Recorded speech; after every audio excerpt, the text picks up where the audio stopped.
ہاں جی میں تقریباً اس وقت ٹائم مینار ہے اندر سے آیا گا ادھرلے پاسے گنبد خضرا ہے تھلے دیکھو نا ڈوم بنیا ہوا ہے انہوں نے سایا گنبد خضرا کا اتنے جڑی نا چونج ہے گی نا جڑی اتنے انہیں یہ سایا ہے دیکھو سامنے گنبد خضرا تھلے نا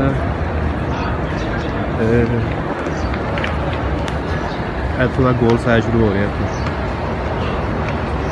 اتوں لے کے ایویں گول اتنے چونج آ گئی اتنے چونج تو بعد پھر ہے گول اتنے تک سایا سایا تو ہے نا دیکھو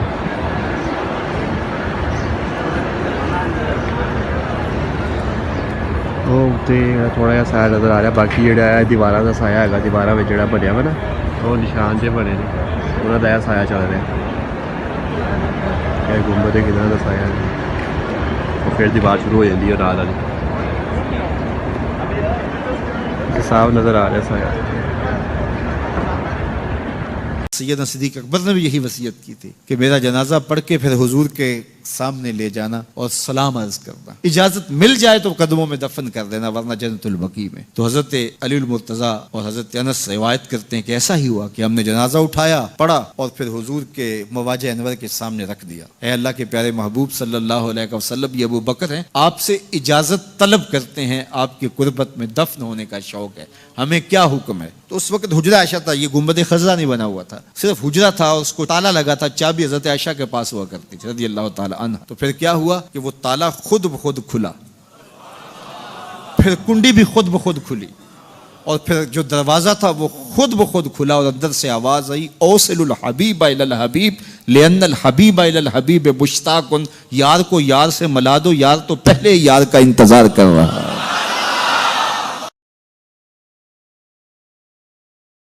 السلام علیکم ورحمۃ اللہ، لا حول ولا قوة الا باللہ، حسبنا اللہ ونعم الوکیل، یا حی یا قیوم برحمتک استغیث، لا الہ الا انت سبحانک انی کنت من الظالمین، ربنا آتنا من لدنک رحمہ وہیئ لنا من امرنا رشدا، اللہم صل علی محمد وعلى آل محمد وأصحاب محمد وأزواج محمد وأمة محمد أجمعين إلى يوم الدين آمين۔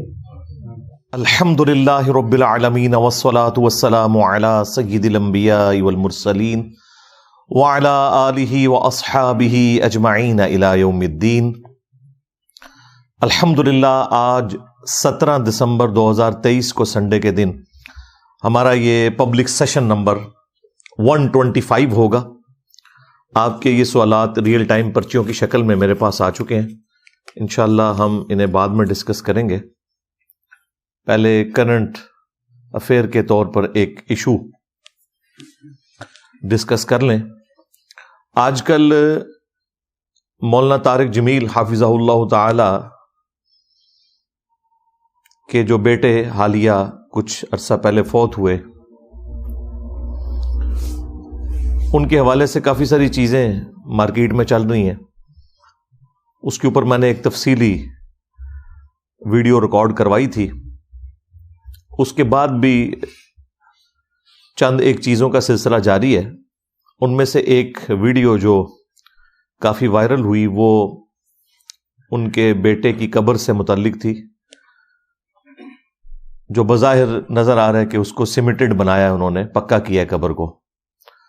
اس کی وجہ سے جو ان کے مخالفین ہیں ان کو موقع مل گیا بات کرنے کا، اور انہوں نے کہا کہ ہمارے مزارات کی یہ لوگ مخالفت کرتے ہیں اور خود اپنے بچوں کی قبر کو پکا کروا دیتے ہیں۔ دیوبندیوں نے بھی اس کے اوپر کلپس بنائے اور مولانا طارق جمیل صاحب کو کرٹیسائز کیا اس حوالے سے۔ آلموسٹ 3-4 دن پہلے میں نے طارق جمیل صاحب کو اسی حوالے سے فون کیا. میں نے کہا میں نیکسٹ سنڈے کو اس کے اوپر ایک ویڈیو ریکارڈ کروانے لگا ہوں, تو میں چاہ رہا ہوں میں ڈائریکٹلی آپ کا اوپینین بھی لے لوں. تو وہ کہنے لگے کہ میں کل ہی واپس آیا ہوں عمرے سے, اپنے بیٹے کی طرف سے میں نے عمرہ بدل کیا ہے, اور کافی غم کی کیفیت میں تھے, آواز بھی بالکل بیٹھی ہوئی تھی ان کی. میں نے کہا جی ابھی آپ کی حالت ایسی نہیں ہے, لیکن پھر بھی ہماری مجبوری ہے, ہم نے چونکہ کرنٹ جو بھی ویڈیوز وائرل ہوئی ہوتی ہیں انہیں موضوع بحث بنانا ہوتا ہے. تو مجھے آپ ذرا کلیریفائی کریں, یہ قبر جو ہمیں نظر آ رہی ہے ویڈیو کے اندر, ایک اونچی سی قبر ہے جس کے اوپر ایک کتبہ بھی لگا ہوا ہے, اور اس کے ساتھ ایک بالکل نیچی سی قبر ہے, وہ بھی پکی ہے. تو دیکھنے میں تو لگ رہا ہے یہ جو نیچے والی قبر ہے یہ تازہ بنی ہے, یہ آپ کے بیٹے کی قبر ہے. تو وہ کہنے لگے کہ ہاں وہ جو کتبے والی قبر ہے وہ ہمارے ریلیٹیوز میں سے کسی کی, اور یہ قبر جو ہے وہ میرے بیٹے کی ہے. تو میں نے کہا یہ آپ نے قبر پکی کروائی ہے؟ تو کہنے لگے میں نے قبر پکی نہیں کروائی, سائیڈ سے اسے پکا کیا ہے, اور اس کی ہائٹ بھی میں نے آلموسٹ 7-8 انچ ہی رکھی ہے. سینٹر میں وہ مٹی کی قبر ہی ہے, لیکن ابھی وہ مٹی کی بھرائی وہاں پہ نہیں ہوئی بھی. ظاہر ہے وہ پہلے خشک ہوگا سیمنٹ, اس کے بعد وہ سینٹر میں مٹی کی بھرائی کر کے اس کے لیول پہ لے آئیں گے.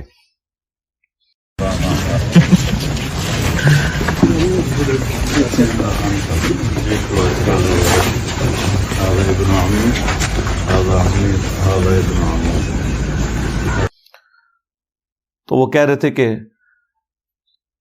مجھے اپنے بیٹے کے حوالے سے علماء کے طبقے سے کافی تکلیفیں اٹھانی پڑی ہیں. تو میں نے کہا جی اب آپ کو پتہ چل گیا کہ یہ علماء کا طبقہ کیسا ہے, ان کے ساتھ ڈیلنگ کرنا کتنا مشکل کام ہے. تو وہ کہنے لگے میں تو بس ان کے لیے ہدایت کی دعا کروں گا کہ اللہ تعالیٰ انہیں ہدایت دے, اور خام خواہ ایک چیز کو گھسیٹنا شروع کر دیتے ہیں. باقی کچھ چیزیں ان سے بھی مس ہینڈل ہوئیں, وہ میں نے پچھلی ویڈیو میں ڈسکس کی تھی. اور یہ جو ایک قبر پکا کرنے کے حوالے سے ایک ایشو سامنے آیا ہے, میں چاہ رہا ہوں آج اس کے اوپر بھی تھوڑی تفصیلی گفتگو کروں, تاکہ یہ ایک اچھا موقع ہے کہ ہماری بات ان لوگوں تک پہنچ جائے جنہیں قبروں کے جو شرعی احکامات ہیں وہ معلوم نہیں ہیں. اس حوالے سے میں انشاءاللہ تعالی ایک تو عام مسلمان کی قبر, اس کے ساتھ کیا معاملات ہونے چاہیے, کس قسم کی قبر ہونی چاہیے, اسے ڈسکس کروں گا. اور اس کے بعد گنبد خضرا اور مزارات کے حوالے سے تھوڑی بہت ڈسکشن کروں گا, کیونکہ گنبد خضرا کی بنیاد کے اوپر یہ سارے مزارات بنائے گئے ہیں. پھر آخر میں قبر رسول صلی اللہ علیہ وآلہ وسلم سے متعلق بھی چند ایک جو کریٹیکل ایشوز ہیں وہ بھی ڈسکس کر دوں گا, جو بھی اللہ تعالیٰ ذہن میں ڈالے گا. یہ ٹاپک تو ایسا ہے کہ اس کے اوپر 2 گھنٹے تو کم از کم چاہیے بات کرنے کے لیے, لیکن میں کوشش کروں گا مختصر سے وقت میں جو کریٹیکل چیزیں ہیں وہ ڈسکس کر لوں. سب سے پہلے جو عام مسلمان کی قبر ہے, اس سے متعلق امت کا اجماع ہے کہ قبر کو قبلہ رخ بنانا چاہیے. اہل سنت ہوں, اہل تشیع ہوں, سب کا اس کے اوپر اتفاق ہے. اس کو سپورٹو چند احادیث بھی ہیں, لیکن ان کی صحت میں کلام ہے, لیکن اس سے بڑی دلیل جو ہے وہ امت کا اجماع ہے. المستدرک للحاکم میں یہ حدیث موجود ہے, المعجم الکبیر طبرانی کے اندر بھی موجود ہے, اور سورۃ النساء کی آیت نمبر 115 اس کو سپورٹو ہے. سبیل المؤمنین یعنی جو مومنین کا راستہ ہے, اجماع امت. اس کے حوالے سے نبی صلی اللہ علیہ وآلہ وسلم نے فرمایا اللہ تعالیٰ میری امت کو کبھی بھی گمراہی پر جمع نہیں ہونے دے گا, جماعت پہ اللہ کا ہاتھ ہے. تو مسلمانوں نے نسل در نسل یہ چیز ٹرانسفر کی ہے کہ قبر جو ہے یہ قبلہ رخ ہونی چاہیے. یعنی قبر اس اعتبار سے کھودی جائے کہ جب اس میں کسی انسان کو لٹایا جائے تو اس کا چہرہ جو ہے وہ قبلے کی طرف ہو, یعنی رائٹ سائڈ پہ اگر اس کو یوں کیا جائے تو قبلہ رخ اس کا چہرہ ہونا چاہیے. اس کے اوپر اجماع امت ہے. دوسری چیز قبر جو ہے لحد بنانا یہ سنت ہے. صحیح مسلم میں حدیث ہے جب حضرت سعد ابن ابی وقاص رضی اللہ تعالیٰ عنہ حالت نزع میں تھے تو انہوں نے اپنے بیٹوں کو بلا کے وصیت کی کہ میرے لیے تم نے لحد کھودنی ہے جس طرح کہ رسول اللہ صلی اللہ علیہ وآلہ وسلم کے لیے لحد کھودی گئی تھی، اور اس میں اینٹیں بھی لگا دینی ہے مضبوطی کے لیے تاکہ وہ قبر بیٹھے نہ. عموماً ہمارے سب کانٹیننٹ کے اندر لحد بنانے کا رواج کوئی نہیں ہے، سوائے جو پہاڑی علاقے ہیں جہاں پہ ذرا زمین کی مٹی مضبوط ہوتی ہے وہاں پہ لحد بنائی جاتی ہے.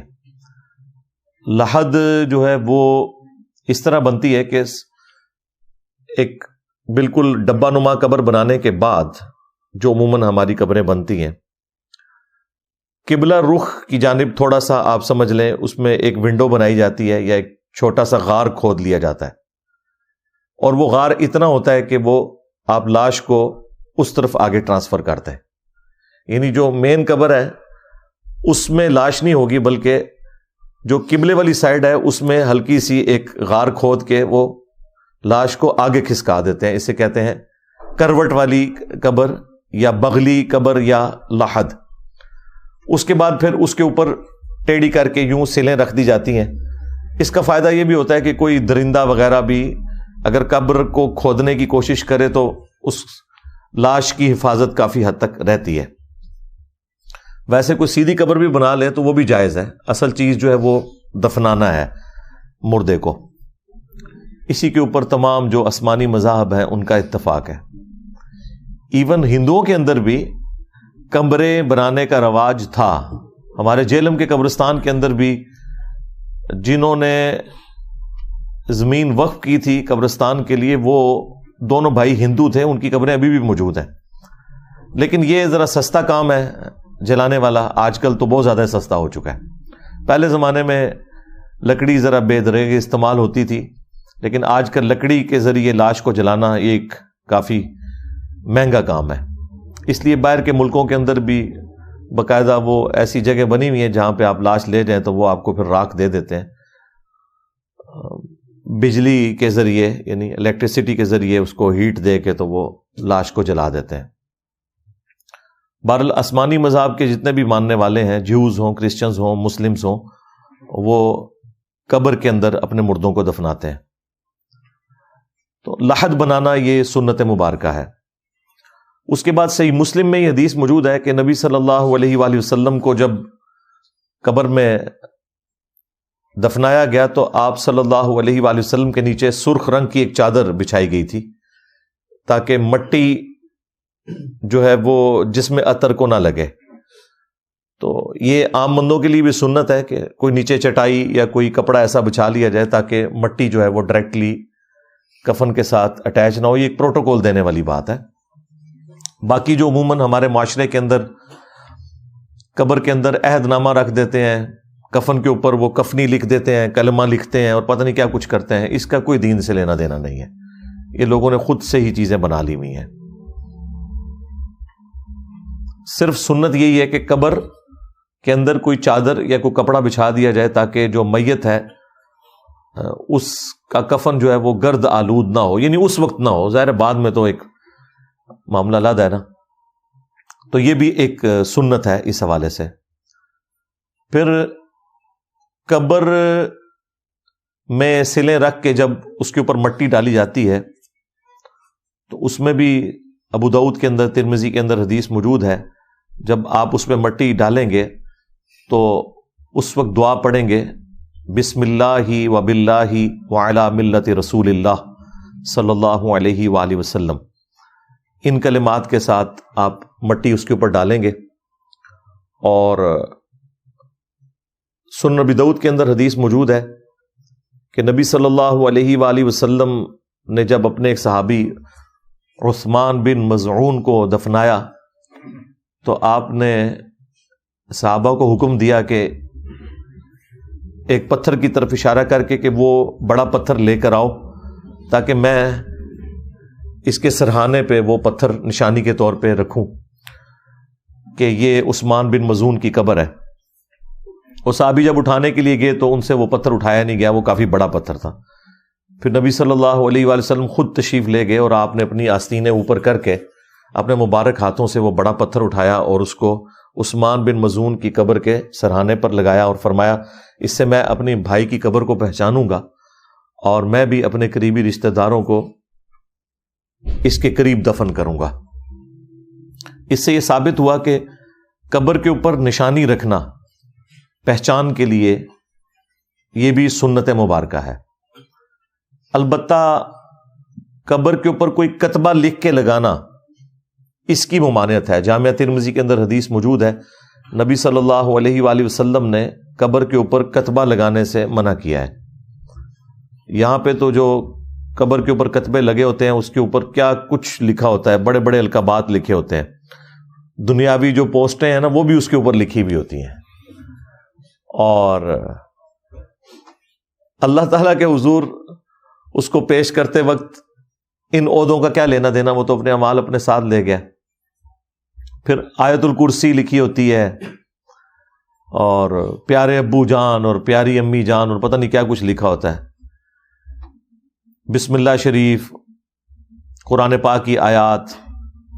اب اس میں توہین والا ایلیمنٹ بھی شامل ہو جاتا ہے بسا اوقات، کیونکہ آپ کو پتہ ہے کہ بکریاں، کتے، اس طرح مختلف قسم کے جانور جو ہیں وہ قبروں کے اوپر اسی طریقے سے رات کے وقت بلکہ دن کے وقت بھی گھومتے ہیں اور پیشاب بھی کر دیتے ہیں، بعض اوقات کتبوں کے اوپر پیشاب بھی ہوا ہوتا ہے جانوروں کا۔ تو اس لیے ضرورت کوئی نہیں اس طرح کا کوئی معاملہ کرنے کی۔ ہاں نشانی کے طور پہ آج کل تو بڑا ایڈوانس سسٹم آ گیا ہے، اسلام آباد کے اندر تو باقاعدہ جو پلاٹس ہیں وہ نمبرنگ کے ساتھ الاٹ ہوئے ہوتے ہیں، تو وہ قبر جہاں پہ بنتی ہے وہاں پہ آپ کچھ بھی نہ لگائیں پھر بھی وہ لوکیشن فکسڈ ہوتی ہے، وہ پتہ چل جاتا ہے یہ فلاں نمبر قبر ہے، یہ فلاں نمبر قبر ہے، اس طرح کر کے نمبرنگ لگی ہوئی ہوتی ہے۔ اسی طریقے سے جب آپ کسی مردے کو دفناتے ہیں اس کے بعد سنن ابی داؤد میں حدیث ہے کہ اپنے بھائی کے لیے قبر کے سوالات میں استقامت کی دعا کرو۔ ابھی اس سے قبر میں سوالات کیے جائیں گے، تو آپ نے قبرستان میں دفنانے کے بعد اس قبر کے اوپر اس بھائی کے لیے دعا کرنی ہے کہ اللہ تعالیٰ قبر کے سوالات میں اسے استقامت دے۔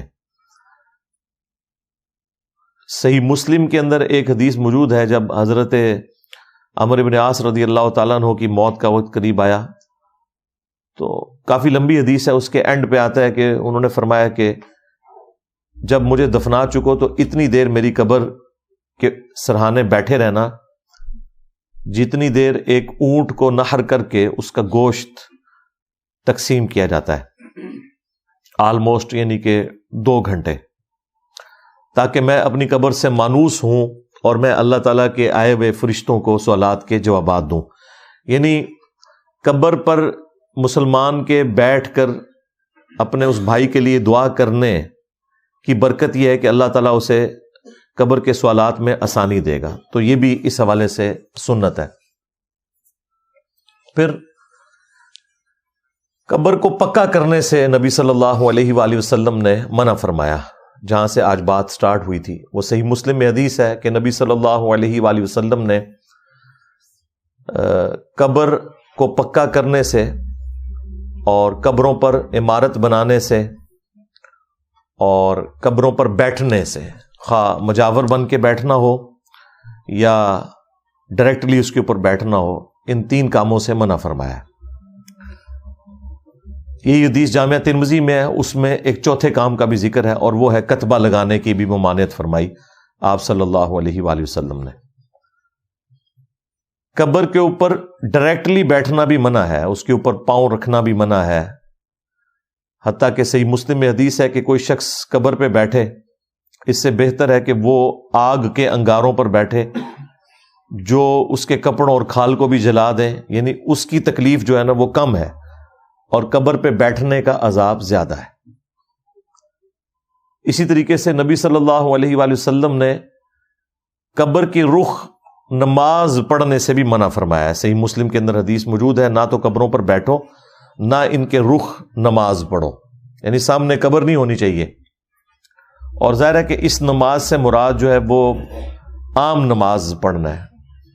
اس سے مراد نماز جنازہ نہیں ہے، کیونکہ نماز جنازہ تو آپ صلی اللہ علیہ وآلہ وسلم نے قبرستان میں جا کے قبر کے سامنے پڑھا ہے، اور اس کا بھی سنت طریقہ یہی ہے کہ آپ نے قبر کے پاس آ کے کھڑا ہونا ہے اور قبر کو اپنے سامنے کرنا ہے، تاکہ آپ بھی قبلہ رخ ہو جائیں، اور وہاں آپ کھڑے ہو کر جس طرح میت کو سامنے لٹایا جاتا ہے نا، اس طرح قبر کو سامنے لیتے ہوئے قبلہ رخ ہو کے آپ نماز جنازہ ادا کریں گے. وہ صحیح مسلم میں حدیث موجود ہے، بخاری کے اندر بھی اس کا کچھ حصہ موجود ہے. مسجد نبوی کی صفائی کیا کرتی تھی ایک حبشی عورت. جب وہ فوت ہو گئی تو صحابہ کرام نے نبی صلی اللہ علیہ وآلہ وسلم کو خبر نہیں دی اور راتوں رات اسے جنازہ پڑھ کے دفنا دیا.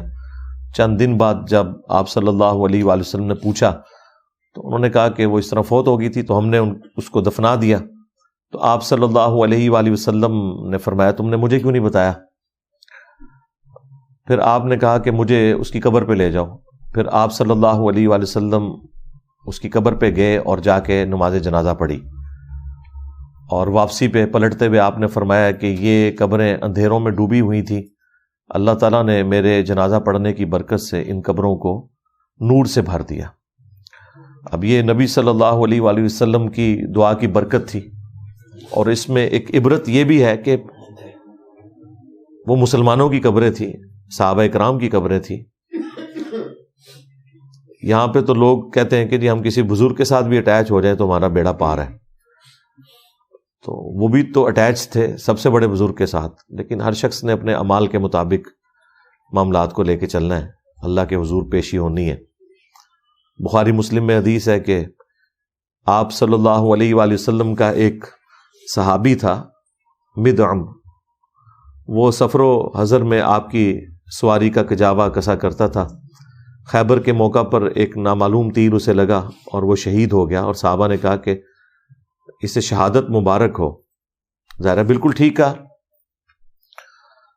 لیکن نبی صلی اللہ علیہ وآلہ وسلم نے فرمایا کہ تم اسے شہادت کی خوشخبری دے رہے ہو، جبکہ اللہ نے مجھے دکھایا ہے کہ اس نے مال غنیمت کی ایک چادر چوری کی تھی جو آگ کی بنا کے اس کے اوپر ڈال دی گئی ہے، والعیاذ باللہ تعالی. جب یہ بات سنی تو صحابہ کرام اپنے گھروں کو پلٹے. اگر کسی نے کوئی رسی کا ایک ٹکڑا بھی یہ سمجھ کے اٹھا لیا تھا کہ اس کی کوئی ورث نہیں مال غنیمت میں، تو وہ سارا سامان لا کے انہوں نے وہاں پہ جمع کروا دیا. یعنی صحابہ کرام علیہم رضوان فوراً حکم سنا کرتے تھے اور آپ صلی اللہ علیہ وآلہ وسلم کی اطاعت اختیار کیا کرتے تھے. تو یہ بڑا سینسٹیو ٹاپک ہے. اللہ تعالیٰ نے کسی کی رشتہ داری کا، کسی کی نسبت کا خیال نہیں رکھنا اگر اپنے اعمال درست نہ ہوئے. ہاں مال درست ہوئے تو پھر نسبت بھی فائدہ دے گی. اس کے بعد ایک اور حدیث ہے بخاری اور مسلم کے اندر. نبی علیہ السلام ایک جگہ سے گزر رہے تھے تو آپ رک گئے. آپ نے فرمایا ان دو قبر والوں کو عذاب ہو رہا ہے، ان میں سے ایک چغلی کھاتا تھا اور دوسرا پیشاب کے چھینٹوں سے نہیں بچتا تھا. پھر آپ صلی اللہ علیہ وآلہ وسلم نے ایک درخت کی ٹہنی توڑ کے اس کے دو حصے کر کے دونوں قبروں پہ لگائے اور فرمایا جب تک یہ ہری رہیں گی تو ان کے عذاب میں تخفیف ہوتی رہے گی. اسی سے بعض لوگوں نے وہ قبروں کے اوپر پھول ڈالنے والا معاملہ نکال لیا. پھول ڈالنا ثابت نہیں ہے، ہاں آپ ٹہنی لگا سکتے ہیں، اور عموماً ٹہنی وغیرہ لگائی بھی جاتی ہے دفناتے وقت قبر کی نشاندہی کے لیے، بس اتنا ثابت ہے. باقی یہ پھولوں کو ضائع کرنا اور اتنی ڈھیریاں اس کے اوپر لگانا، گلدستے پھینکنا، یہ فضول خرچی ہے. اس کی اسلام میں کوئی اجازت نہیں ہے کہ اس طرح کے معاملات کیے جائیں. بس جتنا آیا آپ اتنا کریں. تو قبر کے اوپر صرف ٹہنی، گھاس، اس طرح کی چیزیں جو نیچرل اگنے والی ہیں وہ لگا دینا، یہ بھی اس حوالے سے اصلاً اپنی سنت میں نبی صلی اللہ علیہ وآلہ وسلم نے تعلیم فرما دی ہے. باقی قبر کو اس حوالے سے یعنی پکا کرنا اس کے سائڈ والے حصے کو کہ قبر کی مٹی بہہ نہ جائے، تو یہ بھی جائز ہے. آج بھی آپ بقیع غرقد قبرستان میں جائیں جہاں کسی زمانے میں بہت مزار ہوا کرتے تھے. 1925 میں سعودی حکومت نے مزار گرائے. اب وہاں پہ سمپل قبریں ہیں مٹی کی، اور اس مٹی کو بارش کی وجہ سے بہہ نہ جائے، اسے روکنے کے لیے سائڈ کے اوپر نا بڑے بڑے پتھروں کے ذریعے اس کی چار دیواری بنائی گئی ہے، اور وہ آلموسٹ سمجھ لیں 1 فٹ سے بھی کم ہے، 7-8 انچ تک، بعض اوقات 6 انچ تک کے وہ پتھر ہیں جو سائڈ پہ رکھے جاتے ہیں، اور یہ جائز ہے رکھنا۔ صحیح بخاری کے اندر حدیث موجود ہے، نبی علیہ السلام کی جو قبر مبارک ہے وہ ایک بالشت اونٹ کی کوہان جتنی اونچی ہے، یعنی آلموسٹ 9 انچ، آپ سمجھ لیں 9 سے 10 انچ، اتنی قبر کی مٹی کو اتنا اونچا رکھنا یہ جائز ہے۔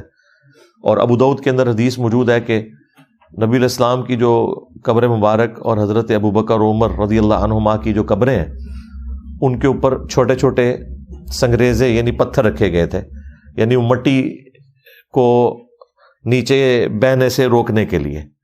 تو بجری وغیرہ قبر کے اوپر اتنی ڈال دینا کہ وہ مٹی نہ بہہ جائے، یا سائڈ کے اوپر کم از کم اتنی چار دیواری ہو کہ آپ سمجھ لیں 6 سے 8-10 انچ تک، تاکہ مٹی بہہ نہ جائے، تو یہ بھی جائز ہے۔ اس وقت بھی سیدنا عثمان ابن عفان رضی اللہ تعالیٰ عنہ کی جو قبر مبارک ہے بقیع غرقد قبرستان کے اندر، اور نبی صلی اللہ علیہ وآلہ وسلم کے اپنے بیٹے ابراہیم علیہ السلام کی قبر ہے، تو اس کے گرد بھی اس طریقے سے پتھر لگائے میں انہوں نے، یہ جائز ہے۔ اور یہی وہ ایک عمل ہے جو طارق جمیل صاحب نے بھی کیا ہے، انہوں نے کوئی اس کو پکا قبر کر کے فکس کوئی بلڈنگ اس کے اوپر نہیں بنا دی، اور وہ جو کتبے والی قبر بھی نظر آ رہی ہے وہ ان کے بیٹے کی قبر نہیں ہے، وہ ساتھ کسی ریلیٹو کی قبر ہے۔ وہ کہہ رہے ہیں میں نے بس اتنی کی ہے جتنی آپ کو اس میں نظر آ رہی ہے، اور وہ کہتے ہیں میں بھی اسے جائز نہیں سمجھتا کہ اس طریقے سے قبر کو بالکل پکا کر دیا جائے۔ باقی قبرستان میں جانے کا نبی صلی اللہ علیہ وآلہ وسلم نے قبروں پہ جانے کا حکم دیا ہے، صحیح مسلم میں حدیث موجود ہے، 2 احادیث ہیں۔ آپ صلی اللہ علیہ وآلہ وسلم نے فرمایا کہ میں تمہیں پہلے منع کرتا تھا قبروں پہ جانے سے، لیکن اب میں تمہیں حکم دیتا ہوں، کیونکہ نئے نئے لوگ بت پرستی سے پھرے تھے، تو شروع میں آپ نے منع فرما دیا کہ قبروں کو کوئی سجدہ نہ کرے، کوئی اس طرح کی تعظیم بجا نہ لائے۔ اور دوسری حدیث میں الفاظ ہیں کہ قبروں پہ جاؤ تاکہ آخرت کی یاد آئے، یہ تمہیں موت کو یاد دلاتی ہیں، اب میں تمہیں حکم دیتا ہوں کہ قبروں پہ جایا کرو۔ خود نبی علیہ السلام اپنی والدہ کی قبر پہ گئے آلموسٹ ان کی وفات کے 50 سال کے بعد، تو 50 سال کے بعد والدہ کی قبر پر جانا یہ اس بات کی عکاسی کرتا ہے کہ قبر کو باقی رکھنا چاہیے، قبر کی علامات موجود ہونی چاہیے جہاں پہ انسان جا سکے، اور زیادہ ایک نسل نہیں جانا ہوتا ہے۔ اگر میں آپ لوگوں سے پوچھوں کہ جی اپنے پردادے کی قبر بتائیں تو شاید ہی کسی کو پتا، اور ان کے والد صاحب کی قبر وہ تو آپ چھوڑ ہی دیں۔ تو آج کل تو خیر ایک نسل تک بھی لوگ نہیں جاتے، بہت کم ہی ہوتا ہے۔ دوسرا، ہماری دعاؤں کا حصہ تو پہنچ رہا ہے، آپ گھر میں بھی بیٹھ کے دعا کریں گے، دعا کا حصہ تو پہنچ جائے گا۔ البتہ قبرستان اپنی موت کی تیاری کے لیے، آخرت کی تیاری کے لیے جانا چاہیے، اور وہاں جو لوگ دفن ہیں ان کے لیے دعا کرنے کے لیے بھی۔ صحیح مسلم میں موجود ہے، نبی علیہ السلام جب قبرستان جاتے تو آپ دعا کرتے، السلام علیکم اہل الدیار من المؤمنین والمسلمین وَإِنَّا إِن شَاءَ اللَّهُ بِكُمْ لَلَاحِقُونَ نَسْأَلُ اللَّهَ لَنَا وَلَكُمُ الْعَافِيَةَ۔ سلام ہو تم پر اے مومنین اور مسلمین جو اس قبرستان میں دفن ہو، ہم اللہ تعالیٰ کے حضور تمہارے لیے بھی اور اپنے لیے بھی عافیت کا سوال کرتے ہیں، ہمیں بھی عنقریب مر کے تمہارے پاس ہی آنا ہے۔ تو یہ قبرستان جا کے دعا کرنا یہ سنت ہے۔ ایون عورتیں بھی قبرستان جا سکتی ہیں۔ اما عائشہ سلام اللہ علیہا خود کہتی ہیں کہ ایک رات میں نے دیکھا کہ نبی علیہ السلام جو ہے وہ میرے بستر پہ نہیں ہے، تو میں رات کے وقت اٹھی اور بقیع غرقد قبرستان کی طرف گئی، تو میں نے دیکھا کہ اللہ کے محبوب صلی اللہ علیہ وآلہ وسلم وہاں پہ دعا کر رہے ہیں، اور آپ صلی اللہ علیہ وآلہ وسلم کو اس حالت میں دیکھ کے میں واپس آ گئی بھاگتی بھی، لیکن میرا سانس پھولا ہوا تھا۔ جب نبی الاسلام تشریف لائے تو آپ نے کہا کہ تم میرے پیچھے آئی تھی، کیا تم نے یہ گمان کیا کہ اللہ کے رسول تمہارے ساتھ کوئی خیانت والا معاملہ کریں گے؟ تو انہوں نے کہا یا رسول اللہ، میں نے سوچا کہ آپ کسی اور بیوی کے پاس نہ چلے گئے ہوں، تو اس لیے میں آپ کے پیچھے آئی تھی۔ تو آپ نے فرمایا کہ میں جب بستر پہ لیٹا تو جبرائیل علیہ السلام میرے پاس آئے اور انہوں نے مجھے اللہ کا پیغام دیا کہ اللہ نے آپ کو حکم دیا ہے کہ اہل بقیع کے لیے مغفرت کی دعا کریں۔ تو یعنی نبی علیہ السلام کو اللہ تعالیٰ نے حکم دیا کہ قبرستان جا کے ان کے لیے دعا کریں، اور وہ مسلم شریف کی حدیث میں موجود ہے، نبی علیہ السلام نے 3 دفعہ ہاتھ اٹھا کے یوں دعا کی۔ قبرستان میں آپ ہاتھ اٹھا کے بھی دعا کر سکتے ہیں، ہاتھ اٹھانا کوئی شرط نہیں ہے دعا کی۔ ہم ٹوائلٹ میں جب جاتے ہیں تو ہاتھ اٹھا کے دعا کر کے تو نہیں جاتے، یا کھانا کھانے سے پہلے بسم اللہ پڑھتے ہیں تو ہاتھ اٹھا کے تو نہیں پڑھتے، لیکن ہاتھ اٹھا کے ذرا بہتر عمل ہے۔ المستدرک للحاکم میں حدیث موجود ہے، اس کی ایک سند جو ہے وہ سنن ابی داؤد میں بھی ہے، وہ کمزور ہے۔ حاکم میں جو ہے اس کی سند ٹھیک ہے کہ تمہارا رب سخی ہے، کریم ہے، حیا فرماتا ہے اس شخص سے جو ہاتھ اٹھا کے دعا کرے کہ اسے محروم لوٹایا جائے، یعنی جو ہاتھ اٹھا کے دعا کرتا ہے اللہ تعالیٰ اسے محروم نہیں لوٹاتا۔ فرض نماز کے بعد بھی جو سنت اذکار ہیں یہ آپ ہاتھ اٹھا کے بھی کر سکتے ہیں، بغیر ہاتھ اٹھا کے بھی، یعنی ہاتھ اٹھا کے دعا کرنا یہ الگ سے ایک طریقہ ہے۔ اور دعا کے اینڈ کے اوپر چہرے پر ہاتھ پھیرنا یہ بھی سنت ہے۔ الادب المفرد میں امام بخاری رحمۃ اللہ علیہ صحیح بخاری کی سند کے اوپر یہ لے کے آئے کہ عبداللہ ابن زبیر اور عبداللہ ابن عمر رضی اللہ عنہم اجمعین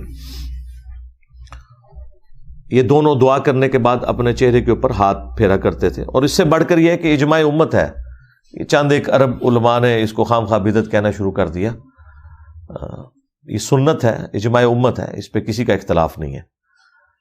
تو قبرستان میں بھی آپ ہاتھ اٹھا کے دعا کر سکتے ہیں، ایون عورتیں بھی قبرستان جا سکتی ہیں۔ صحیح مسلم میں جو قبرستان جانے کی دعا ہے وہ اما عائشہ سلام اللہ علیہا نے خود نبی علیہ السلام سے سیکھی ہے کہ یا رسول اللہ جب میں قبرستان جاؤں تو کیا دعا مانگوں، تو آپ علیہ السلام نے وہی دعا ان کو تعلیم فرمائی، السلام علیکم اہل الدیار من المؤمنین والمسلمین۔ اس سے یہ ثابت ہوتا ہے کہ عورتیں بھی قبرستان جا سکتی ہیں۔ یہ پبلک کے اندر مشہور ہے جی، عورتیں جو ہیں وہ قبرستان جائیں گی تو وہ مردوں کو ننگی نظر آتی ہیں، پتہ نہیں کیا کچھ مشہور کیا ہوا ہے پبلک کے اندر، مردے دیکھ رہے ہوتے ہیں، اور ایسی کوئی بات نہیں ہے۔ عورتوں نے بھی عبرت حاصل کرنی ہے، انہوں نے بھی جانا ہے قبرستان، بلکہ اپنی بیویوں کو لے کے جایا کریں، جب زیادہ تنگ کر رہی ہوں تو قبرستان لے جایا کریں، بڑی عبرت ہوتی ہے، بڑا فائدہ ہوتا ہے اس کا۔ البتہ ایک حدیث ہے جامعہ ترمذی کے اندر کہ نبی علیہ السلام نے لعنت فرمائی ہے ان عورتوں کے اوپر جو زوار القبور کرتی ہیں، یعنی کثرت سے قبرستان جاتی ہیں۔ تو اس حدیث کے کانٹیکسٹ میں امام ترمذی نے کامنٹس کیے ہیں کہ یا تو یہ حدیث منسوخ ہے اس حکم سے جو مسلم شریف میں حدیث ہے کہ نبی علیہ السلام نے اما عائشہ کو خود دعا تعلیم فرمائی اور قبرستان جانے کا حکم دیا، یا پھر یہاں مراد یہ ہے کہ کثرت سے عورتیں قبرستان نہ جائیں، کبھی کبھار جائیں، کیونکہ عورتوں میں صبر کم ہوتا ہے، وہ کثرت سے قبرستان جائیں گی تو وہاں پہ کوئی واہ ویلا نہ کرنا شروع کر دیں، اور ویسے بھی بعض اوقات عورتوں کو گھر سے باہر نکلنے کے لیے بہانہ بھی چاہیے ہوتا ہے، تو وہ کثرت والا معاملہ نہ ہو، کبھی کبھار جانے والا معاملہ ہو، تو عورتیں بھی قبرستان جا سکتی ہیں۔ یہ امام ترمذی نے 7 کامنٹس کیے ہیں۔ بلکہ جامعہ ترمذی میں اما عائشہ سلام اللہ علیہا کے بارے میں امام ترمذی نے نقل کیا ہے کہ وہ اپنے بھائی کی قبر پہ آئی تھی، عبد الرحمن بن ابی بکر کی، اور وہاں پہ آ کے انہوں نے کچھ اشعار بھی پڑھے تھے جن کا مفہوم کچھ یوں ہے کہ ہم نے کبھی سوچا بھی نہیں تھا کہ ہم اتنی بڑی جدائی میں چلے جائیں گے، بچپن میں ہم اکٹھے رہے، اس وقت تو ہم نے کبھی سوچا بھی نہیں تھا کہ ہم ایک دوسرے سے الگ بھی ہوں گے، اور اگر میں تمہاری وفات کے وقت تمہارے پاس موجود ہوتی تو میں تمہاری قبر پہ بھی نہ آتی، ضرورت ہی نہیں تھی، لیکن تم میری غیر موجودگی میں فوت ہو گئے اور بعد میں انہیں پتہ چلا تو وہ پھر قبر پہ آئیں۔ چلیں اس سے یہ مسئلہ کلیئر ہو گیا کہ عورت کا قبرستان جانا، قبر پہ حاضری دینا یہ بالکل درست عمل ہے، کیونکہ عموماً لوگ پوچھ رہے ہوتے ہیں اس حوالے سے۔ سعودی حکومت جو ہے اس نے پابندی لگائی ہوئی ہے بقیہ غرقد قبرستان میں عورتوں کو انٹر نہیں ہونے دیتے۔ میں نے وہاں بھی جو علماء تھے ان سے بات کی کہ یہ تو آپ لوگ غلط کر رہے ہیں، آپ لوگوں نے یہ جو دعا ادھر لکھ کے لگائی ہوئی ہے قبرستان آنے کی، مسلم شریف کی باقاعدہ صحیح مسلم کا ریفرنس لکھا ہوا ہے، تو یہ تو ام عائشہ سلام اللہ علیہا کو نبی علیہ السلام نے دعا تعلیم فرمائی تھی۔ تو جب انہوں نے خود پوچھا کہ جب میں قبرستان جاؤں تو خیر ان باتوں کا جواب نہیں تھا ان کے پاس، انہیں بھی پتہ ہے، وہ کہتے ہیں ہم نے انتظامی معاملے کے طور پر ایسا کیا ہوا ہے، ہم بھی اسے جائز سمجھتے ہیں، لیکن پریکٹیکلی انہوں نے ایک پابندی تو لگا دی ہوئی ہے۔ اور یہ ایک ایسا مسئلہ ہے جس پہ احمد بریلوی صاحب اور علماء عرب کامن ہے۔ احمد بریلوی صاحب کے نزدیک بھی عورتیں قبرستان نہیں جا سکتی، شرعی طور پہ نہیں، یعنی یہ ان کا فتویٰ ہے۔ شرعی طور پہ تو میں نے آپ کو احادیث بتا دی کہ عورتیں قبرستان جا سکتی ہیں، وہاں پہ جا کے دعا بھی کریں اور عبرت بھی حاصل کریں۔ یہ تو ہر بندے کی ضرورت ہے کہ اس نے قبرستان جا کے عبرت حاصل کرنی ہے۔ اچھا میرے بھائیو، ایک اور ایشو، اور وہ ہے قبروں پہ اگر عمارتیں بنی ہوں تو ان کے ساتھ کیا کرنا چاہیے۔ وہ بھی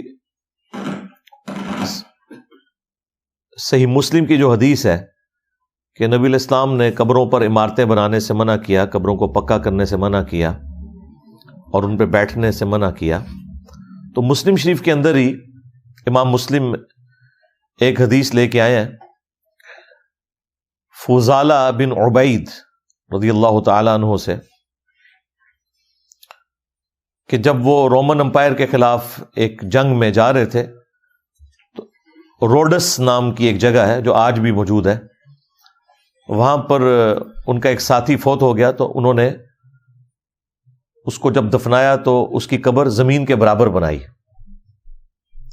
اور فرمایا کہ اللہ کے نبی علیہ السلام ہمیں یہی حکم دیتے تھے کہ ہم قبروں کو زمین کے برابر بنائیں، اونچی قبریں نہ بنائیں، اگر بنانی بھی ہے تو وہ زیادہ سے زیادہ ایک بالشت تک، جو بخاری شریف میں موجود ہے، ادروائز پریفریبل یہی ہے کہ قبر کو زمین کے برابر بنایا جائے۔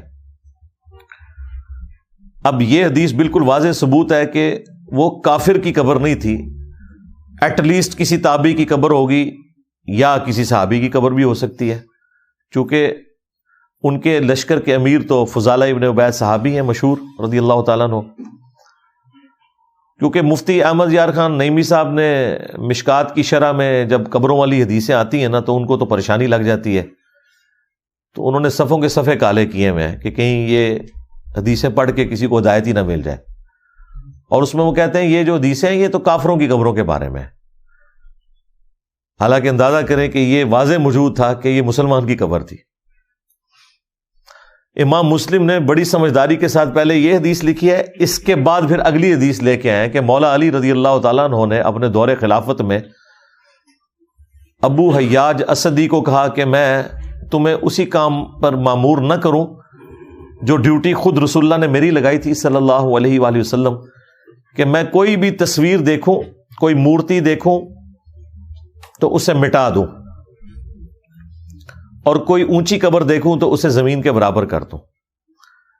یہ مسلم شریف میں حدیث ہے۔ یہ حدیث وہ کہتے ہیں یہ کافروں کی قبریں مٹانے کے بارے میں بات ہو رہی تھی، حالانکہ اس سے پہلے امام مسلم لے کے آئے ہیں کہ مسلمانوں کی قبر کے ساتھ بھی یہی کچھ کرنا ہے آپ نے۔ اجازت نہیں ہے کہ قبروں کو اونچا بنایا جائے یا پکا بنایا جائے۔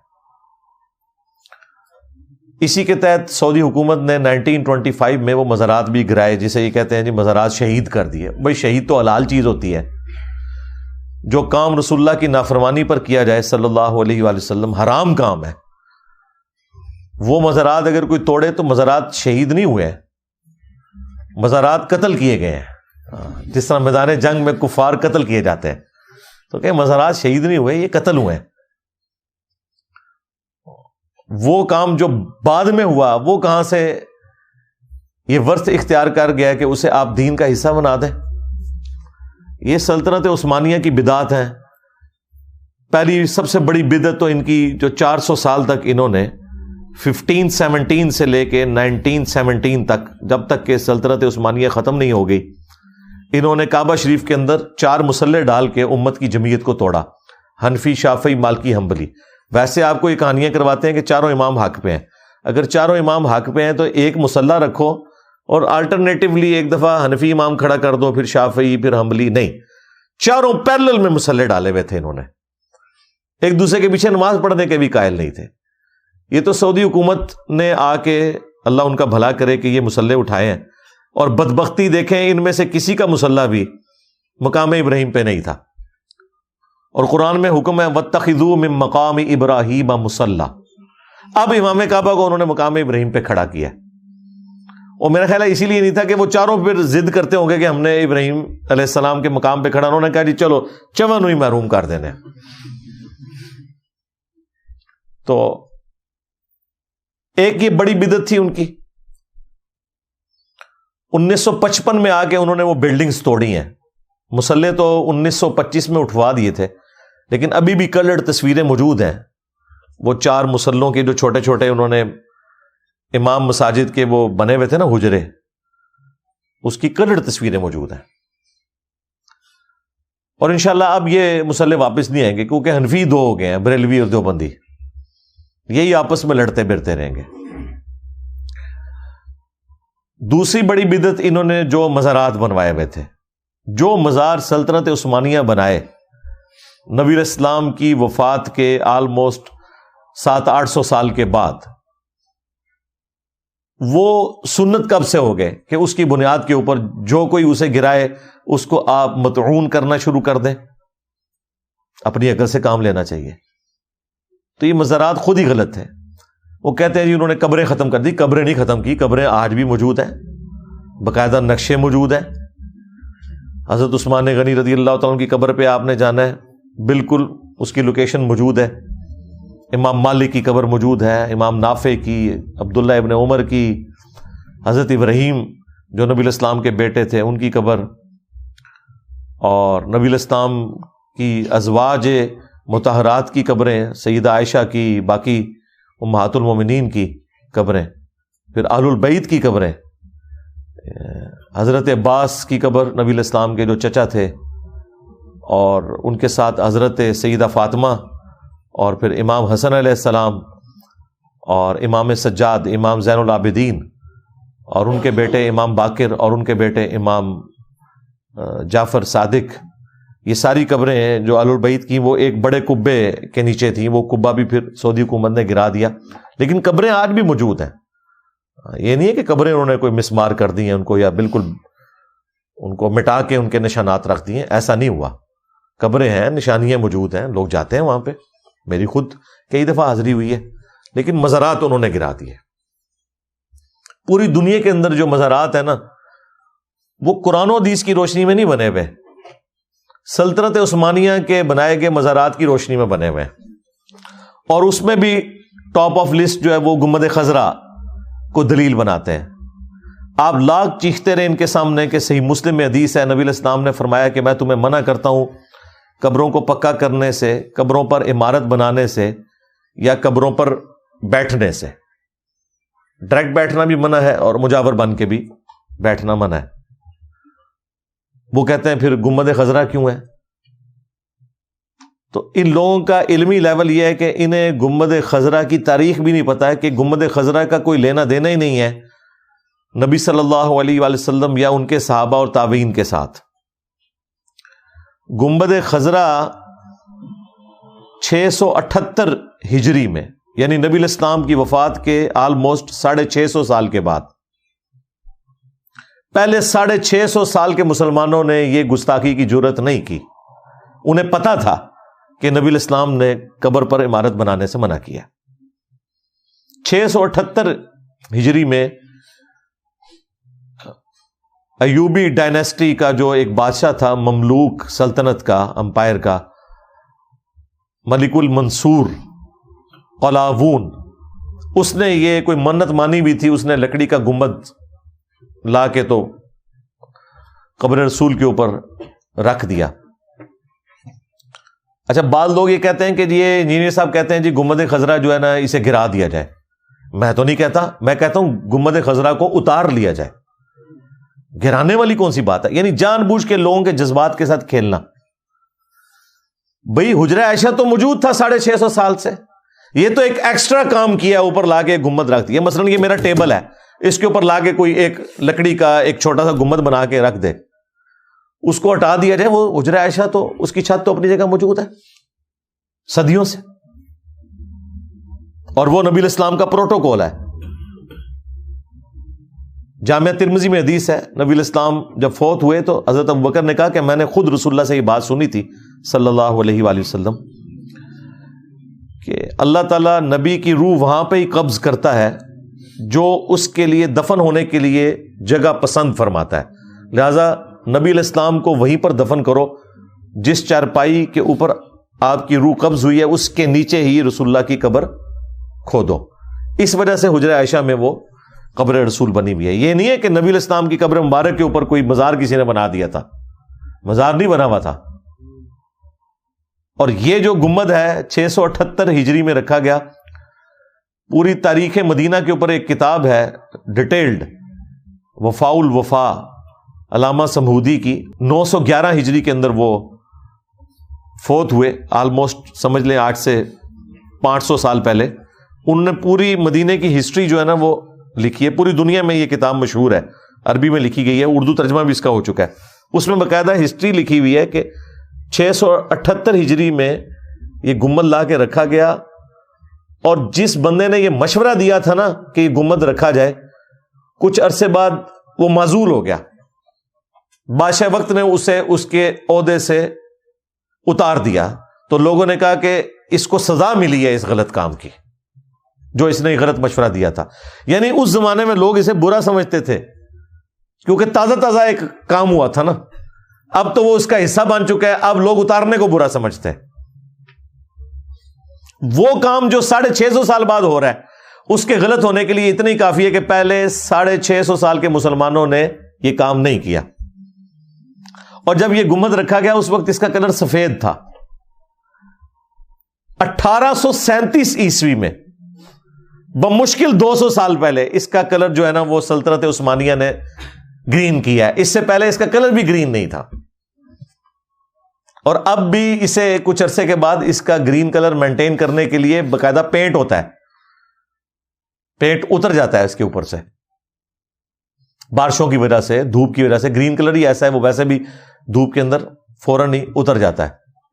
تو اس کو مینٹین کرنے کے لیے اس کو باقاعدہ وہ کلر کرتے ہیں. اب وہ اس لیے نہیں اتار رہے, ویسے تو سعودی حکومت اتنی مضبوط ہے, اتار بھی لے تو کوئی پوچھ تو نہیں سکتا, لیکن ظاہر ہے وہ ایک مسلمانوں کے پریشر سے بھی ڈرتے ہیں کہ آپ کوئی ایسا عمل کیا تو لوگ کہیں گے کہ جی وہ پہلے ہی ان کو نزدیک گستاخ رسول کہتے ہیں. اس زمانے میں اگر کام ساتھ ہی ہو جاتا نا تو آسانی تھی, کم از کم باقی مزارات کے لیے لوگ پلی تو نہ لیتے نا اس سے.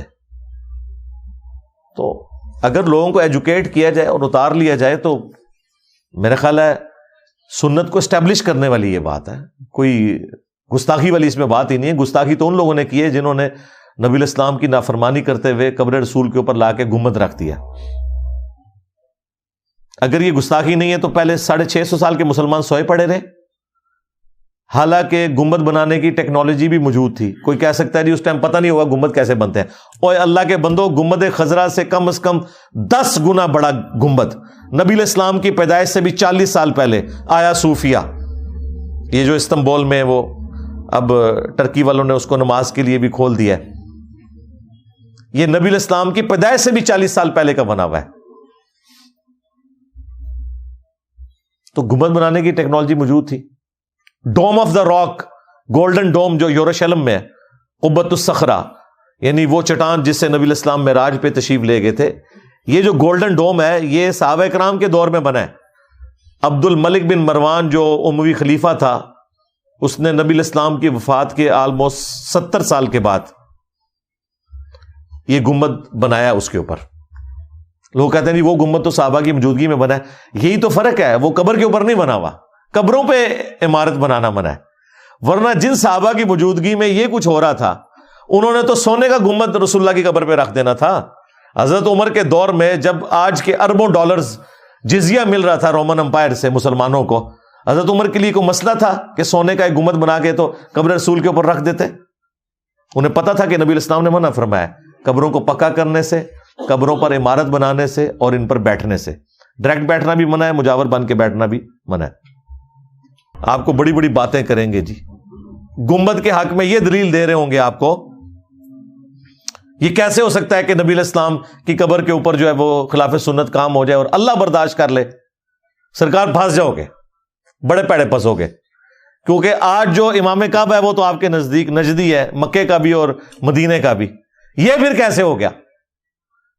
اب جب یہ آپ الزامی جواب دیں گے تو آگے سے ہکے بکے رہ جائیں گے یہ. اور نہیں جی, وہ یزید کی بھی حکومت آ گئی تھی نا, ہاں ہونٹ داڑ تھلے آئے ہو نا. دنیا کو اللہ نے بقدر ایفرٹ چھوڑا ہوا ہے. دین کا معیار جو ہے قرآن و سنت ہے, نہ کہ اس طرح کے جو ہے وہ ٹوٹکے اور توہمات ان کو لے کے چلنا. جو کام ان لوگوں نے نہیں کیا جبکہ وہ کر بھی سکتے تھے, بعد والے لوگ کر کے اس کو دلیل بنا رہے ہیں اور اپنے بزرگ بابوں نانگے پیروں کی قبریں اور ان کے مزارات بنا رہے ہیں, اور پری وہاں سے پکڑی بھی ہے. ہمارے جو استاد غلام سعود سعیدی صاحب رحمہ اللہ فوت ہو گئے, تو 2007 میں ان سے میری ملاقات ہوئی. انہوں نے مجھے اپنا اس وقت موبائل نمبر بھی دیا. کچھ عرصے بعد یہ جو قبروں والی حدیثیں آئی تو انہوں نے بھی وہی فضول بحثیں کی ہوئی کہ اعلی قبر بنانا جو ہے وہ مزار غلط ہے, فوق ہو تو درست ہے. یعنی وہ کہتے ہیں کہ یہ عربی میں جو دو الفاظ ہیں اعلی اور فوق. اعلی کہتے ہیں ایگزیکٹلی کسی چیز کے اوپر بلڈنگ بنا دے, فوق ہوتی ہے یوں, جسے انگلش میں آپ اپون کہتے ہیں.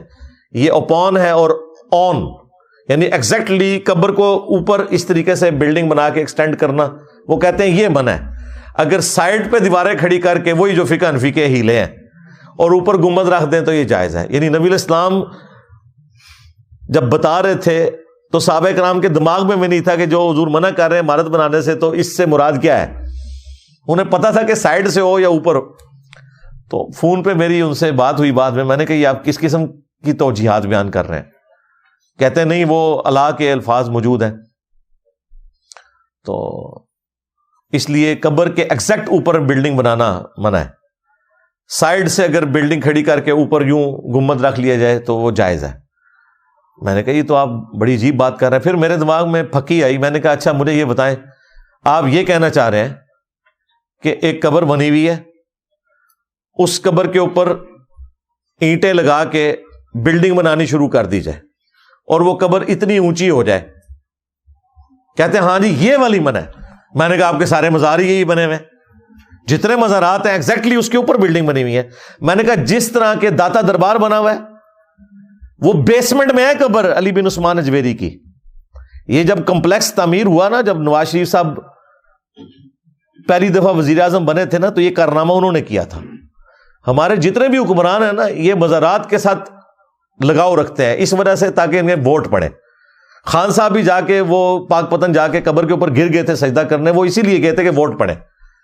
اور نواز شریف صاحب بھی, حالانکہ نواز شریف صاحب کو سمجھ ہے ان سارے عقیدوں کی, اس کے باوجود یہ سارا کمپلیکس انہوں نے بنوایا.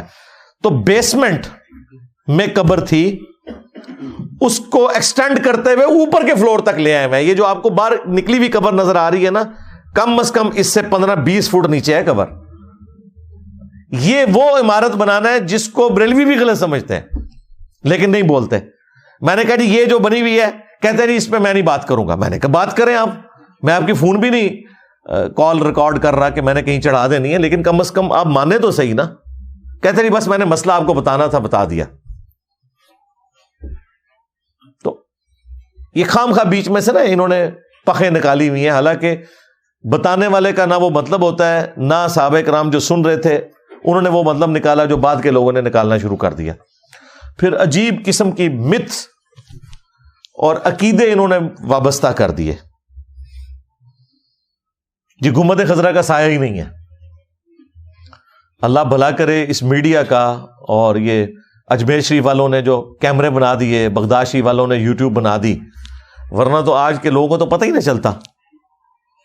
ہمارے ایک اسٹوڈنٹ نے باقاعدہ ریئل ٹائم وہاں گنبد خضرا کی سائے کی ویڈیو بنا کے بھیج دی. وہ ہم نے کئی ایک ویڈیوز میں اسے ڈسپلے بھی کروایا. ہاں جی، میں تقریباً دسو کا ٹائم مینار ہے اندر سایہ ہے ادھرلے پاسے. ہاں گنبد خضرا تھلے دیکھو نا ڈوم بنیا ہوا ہے یہاں کا سایہ گنبد خضرا کا. ਇਹ ਉੱਤੇ ਜਿਹੜੀ ਨਾ ਚੁੰਝ ਹੈਗੀ ਨਾ ਜਿਹੜੀ ਉੱਤੇ ਹੁੰਦਾ ਇਹ ਸਾਇਆ ਹੈਗਾ. ਆਹ ਦੇਖੋ ਸਾਹਮਣੇ ਇਹ ਗੁੰਬਦ ਖਿਜ਼ਰਾ, ਇਹ ਥੱਲੇ ਨਾ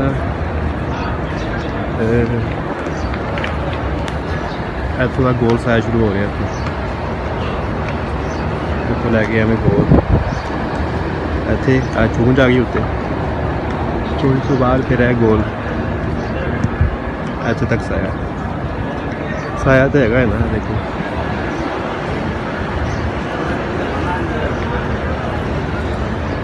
وہ تھوڑا جہا سایہ نظر آ رہا، باقی جہاں ہے دیواروں کا سایہ ہے، دیواروں میں جہاں بنیا ہوا نا وہ نشان جہ بنے نے انہوں کا سایہ چل رہا ہے. گنبد خضرا کا سایہ ہے، پھر دیوار شروع ہو جاتی ہے رات والی. صاف نظر آ رہا ہے سایہ. اور باقاعدہ تصاویر کے اندر تو گنبد خضرا کا سایہ نظر آتا ہے.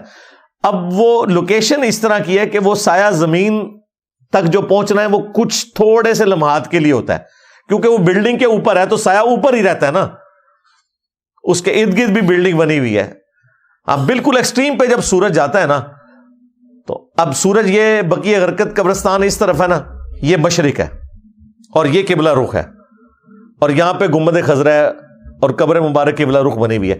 اب سورج یہاں سے نکل کے نا یوں جاتا ہے. اب جب یہاں سے نکلتا ہے تو وہ گنبد کا سایہ جو ہے نا وہ مسجد نبوی کی چھت کے اوپر ہی رہتا ہے، نیچے کہاں سے آئے؟ سورج جو یہاں سے نکلا. اچھا جب یہاں پہنچتا ہے پھر بھی چھت کے اوپر رہتا ہے، جب یہاں جاتا ہے نا سورج تو پھر بھی چھت کے اوپر رہتا ہے. جب تھوڑا سا نیچے ہوتا ہے نا تو چھت سے تھوڑا سا حصہ اس کا زمین پہ، وہ بھی کچھ دیواروں پہ کچھ زمین پہ، وہ چند لمحات کے لیے سایہ آتا ہے. اس لیے لوگ کہتے ہیں کہ سایہ کوئی نہیں ہے. اور ان لمحات کی ویڈیو ہم نے اپنی ویڈیو کے اندر اٹیچ کی ہوئی ہے، اس میں بھی انشاءاللہ اٹیچ کر دیں گے، اور ریئل ٹائم پکچر بھی اٹیچ کر دیں گے. پھر مشہور کیا ہوا کہ جی گنبد خضرا کے اوپر کوئی پرندہ نہیں بیٹھتا، حالانکہ گنبد خضرا کے وہ جو ٹپ ہے نا ایک چھوٹی سی اوپر بنی ہوئی لوہے کی، وہ سوئی سی، اس کے اوپر بھی میں نے پرندے کئی دفعہ بیٹھے ہوئے دیکھے. کعبہ شریف کے بارے میں مشہور کیا جی پچھوں گولاں دے گول آندے نے، انج کر کے لنگ جاندے نے. کبوتر کی بیٹھیں ہوتی ہیں غلاف کعبہ کے اوپر، ظاہر ہے وہ جانور ہیں، ان کے اوپر کوئی شریعت تو نہیں لگتی نا. گنبد خضرا کے اوپر بھی یہ سارا پینٹ وغیرہ اس کو مینٹین کیا جاتا ہے، تب جا کے اس کا کلر یہ رہتا ہے، ادروائز دھوپ میں تو اڑ جاتا ہے اس کا کلر. ریگولرلی پینٹ ہوتا ہے. پتہ نہیں کیا کچھ مشہور کر نبی علیہ السلام کے بارے میں جھوٹ مشہور کر دیا کہ جی آپ علیہ السلام کا بھی سایہ مبارک نہیں تھا. اگر یہ بات ہوتی نا تو نبی علیہ السلام کے چند بڑے معجزات میں سے یہ معجزہ ہوتا جو رپورٹ ہوا ہے. بخاری مسلم میں اگر یہ حدیث رپورٹ ہو سکتی تھی کہ نبی علیہ السلام کے پسینے سے خوشبو آتی تھی اور صحابہ کرام عطر کے طور پر استعمال کرتے تھے، تو یہ والی حدیث ان کو نقل کرتے ہوئے کوئی مسئلہ تھا؟ یہ تو اس سے بڑا معجزہ تھا. فزیکل فنامنا آف نیچر ہی ٹوٹ گیا نا، کہیں موجود نہیں. وہ خصائص الکبریٰ میں ایک بے سند جھوٹی روایت سیوطی نے نقل کی ہے، وہ لے کے چل رہے ہیں، اور پھر الٹا ہم سے ڈیمانڈ کرتے ہیں جی آپ دکھائیں کہ کہاں لکھا ہوا ہے کہ سایہ تھا. اندازہ کریں بھائی، سایہ ہونا اصل ہے، قرآن میں لکھا ہوا ہے کہ ہر چیز کا سایہ ہے، اور یہ سایہ صبح و شام اللہ کو سجدہ کرتے ہیں. جب سورج نکلتا ہے مشرق سے اتنا لمبا سایہ ہوتا ہے مغرب میں، گویا کہ وہ سجدہ کر رہا ہے، اور جب غروب ہونے لگتا ہے تو اس طرف لمبا سایہ ہو جاتا ہے، گویا کہ وہ سجدہ کر رہا ہے. روٹین سے ہٹ کے جو بندہ بات کرے گا نا اس نے دلیل دینی ہے. سایہ ہونے کے لیے دلیل نہیں چاہیے، سایہ نہ ہونے کے لیے دلیل چاہیے. پسینے سے بدبو آنے کے لیے دلیل نہیں چاہیے، پسینے سے خوشبو آنے کے لیے دلیل چاہیے، اور وہ ہم نے دے دی بخاری مسلم سے، کیونکہ روٹین سے ہٹ کے بات ہے نا۔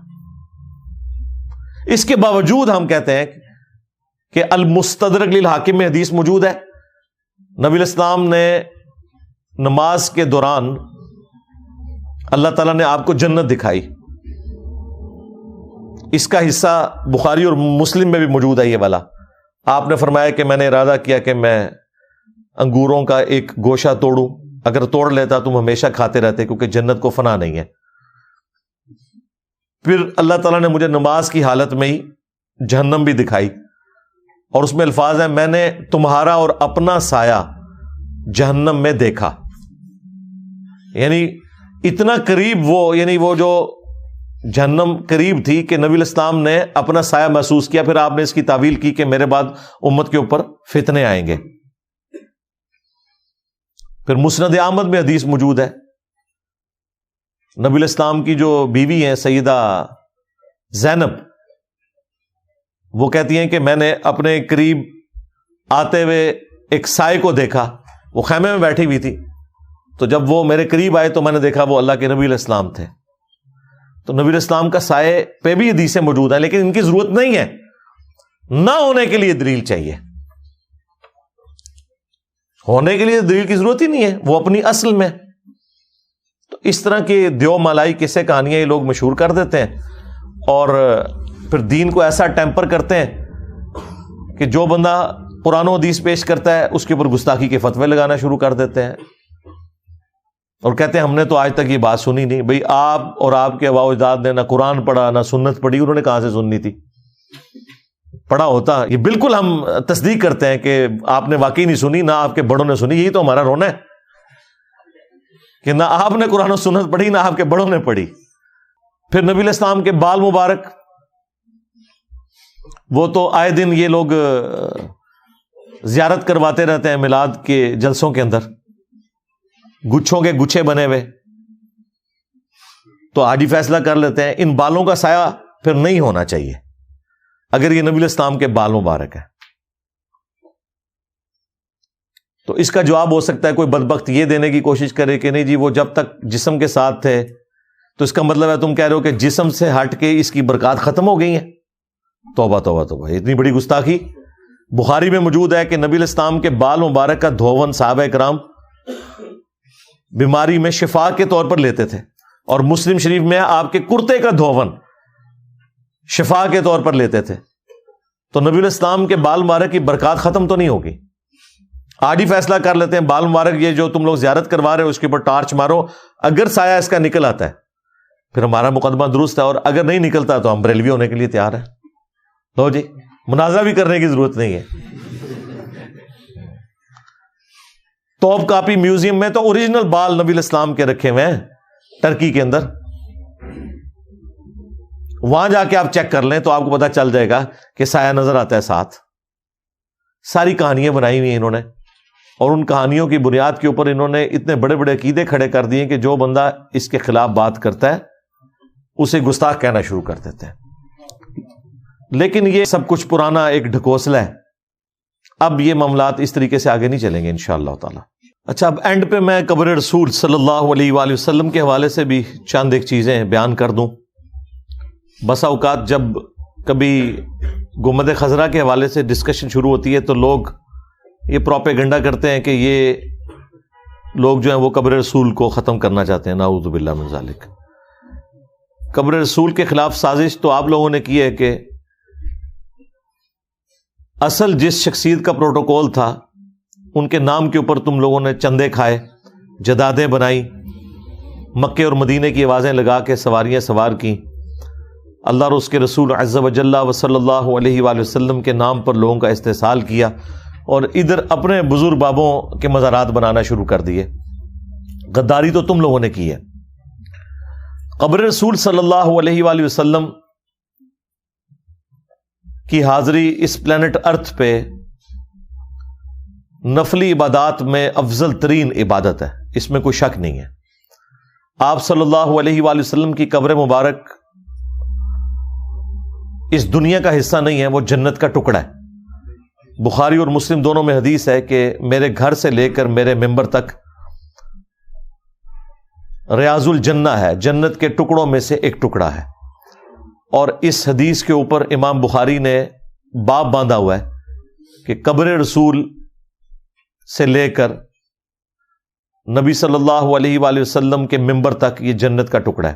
حالانکہ حدیث میں الفاظ تھے میرے گھر سے میرا ممبر، لیکن امام بخاری نے باب باندھا قبر رسول سے لے کر ممبر رسول، کیونکہ پریکٹیکلی آج اس گھر میں نبی الاسلام کی قبر مبارک ہے، وہ جنت کے ٹکڑے میں.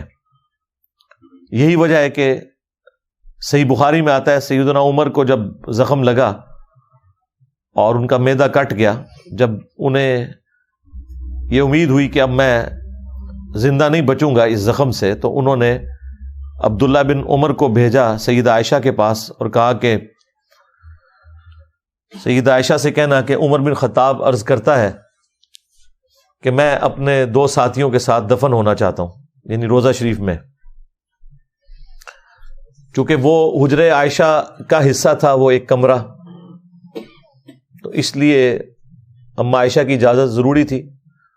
تو عبداللہ بن عمر کو حضرت عمر نے کہا تم نے امیر المومنین نہیں کہنا، عمر بن خطاب کہنا ہے.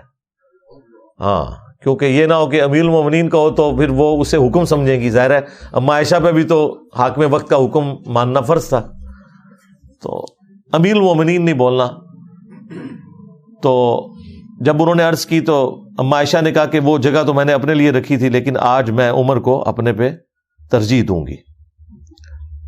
اب جب واپس آ کے یہ خوشخبری سنائی تو حضرت عمر نے کہا کہ واللہ میرے لیے اس سے بڑھ کر کوئی محبوب چیز نہیں تھی کہ میں رسول اللہ کے ساتھ دفن ہوتا.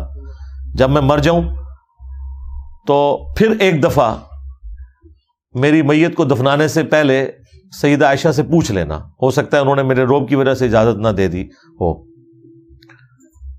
اور جب وہ اجازت دیں تو مجھے دفن کر دینا، ادروائز مجھے مسلمانوں کے قبرستان میں دفن کر دینا. خیر وہ ان کو وہاں پہ دفن ہونا نصیب ہوا. یہاں پبلک میں انہوں نے مشہور کیا ہوا ہے کہ وہ حضرت ابو بکر کی جب دفن ہونے کی باری آئی تو وہ میت کو سامنے رکھا گیا تو خود بخود کنڈی کھل گئی اور اندر سے آواز آئی کہ حبیب کو حبیب سے ملا دو. سیدنا صدیق اکبر نے بھی یہی وصیت کی تھی کہ میرا جنازہ پڑھ کے پھر حضور کے سامنے لے جانا اور سلام عرض کرنا، اجازت مل جائے تو قدموں میں دفن کر دینا ورنہ جنت البقیع میں. تو حضرت علی المرتضیٰ اور حضرت انس روایت کرتے ہیں کہ ایسا ہی ہوا کہ ہم نے جنازہ اٹھایا، پڑھا اور پھر حضور کے مواجہ انور کے سامنے رکھ دیا. اے اللہ کے پیارے محبوب صلی اللہ علیہ وسلم، یہ ابو بکر ہیں، آپ سے اجازت طلب کرتے ہیں، آپ کی قربت میں دفن ہونے کا شوق ہے، ہمیں کیا حکم ہے؟ تو اس وقت حجرہ عائشہ تھا، یہ گنبد خضرا نہیں بنا ہوا تھا، صرف حجرہ تھا اور اس کو تالا لگا تھا. چابی حضرت عائشہ کے پاس ہوا کرتی تھی رضی اللہ تعالی عنہ. تو پھر کیا ہوا کہ وہ تالا خود بخود کھلا، پھر کنڈی بھی خود بخود کھلی، اور پھر جو دروازہ تھا وہ خود بخود کھلا اور اندر سے آواز آئی اوصل الحبیب الی الحبیب لان الحبیب الی الحبیب مشتاق. یار کو یار سے ملا دو، یار تو پہلے یار کا انتظار کر رہا ہے. دیکھیں کتنا بڑا جھوٹ بولتے ہیں یہ لوگ. مطلب یہاں پہ تو حضرت عمر کو بھی چاہیے تھا کہ وہ یہی کہتے کہ میری لاش کو بھی جا کے رکھ دینا روضہ شریف کے سامنے، خود اندر سے آواز آئے گی. جبکہ ابو بکر کے لیے آئی ہے تو میرے لیے بھی آئے گی، میں بھی تو اللہ کے نبی کا ساتھی ہوں. بخاری مسلم میں نہیں آتا مولا علی کا جو خطبہ ہے سیدنا عمر کی میت پہ کہ میں نے بارہا سنا تھا، میں ابو بکر اور عمر داخل ہوئے، میں ابو بکر اور عمر نکلے، تو میں اکثر ابو بکر کے ساتھ آپ کا نام سنتا تھا، رسول اللہ صلی اللہ علیہ وآلہ وسلم لیا کرتے تھے، تو مجھے امید تھی کہ تم اپنے 2 ساتھیوں کے ساتھ جا ملو گے. تو اس میں بھی ابو بکر اور عمر اکٹھا ذکر ہے. لیکن یہ ہے بخاری شریف، وہ ہے کہانی شریف، یہ فرق ہے. بخاری شریف میں یہ ہے کہ حضرت عائشہ سے اجازت لی، کہانی شریف میں یہ ہے کہ کنڈی خود کھل گئی. ٹھیک ہے، کہتے تالا بھی کھل گیا. تالا تو ہوتا ہی نہیں تھا ادھر، بھائی تالا کہاں سے آیا؟ وہ تو حضرت عائشہ کے حجرے کا ایک کمرہ تھا، اس میں تالا تو ہے ہی کوئی نہیں تھا. اپنی طرف سے جھوٹ مشہور کر دیا انہوں نے. صحیح بخاری میں حدیث ہے کہ حضرت عمر فاروق رضی اللہ تعالیٰ عنہ یہ دعا مانگا کرتے تھے، اللہم ارزقنی شہادۃ فی سبیلک وَجْعَلْ مَوْتِي فِي بَلَدِ رَسُولِكَ صلی اللہ علیہ وآلہ وسلم، اے اللہ مجھے اپنے راستے میں شہادت کی موت دینا اور رسول اللہ کے شہر میں موت دینا۔ اللہ تعالیٰ نے دونوں دعائیں ان کے حق میں قبول کی۔ نبی صلی اللہ علیہ وآلہ وسلم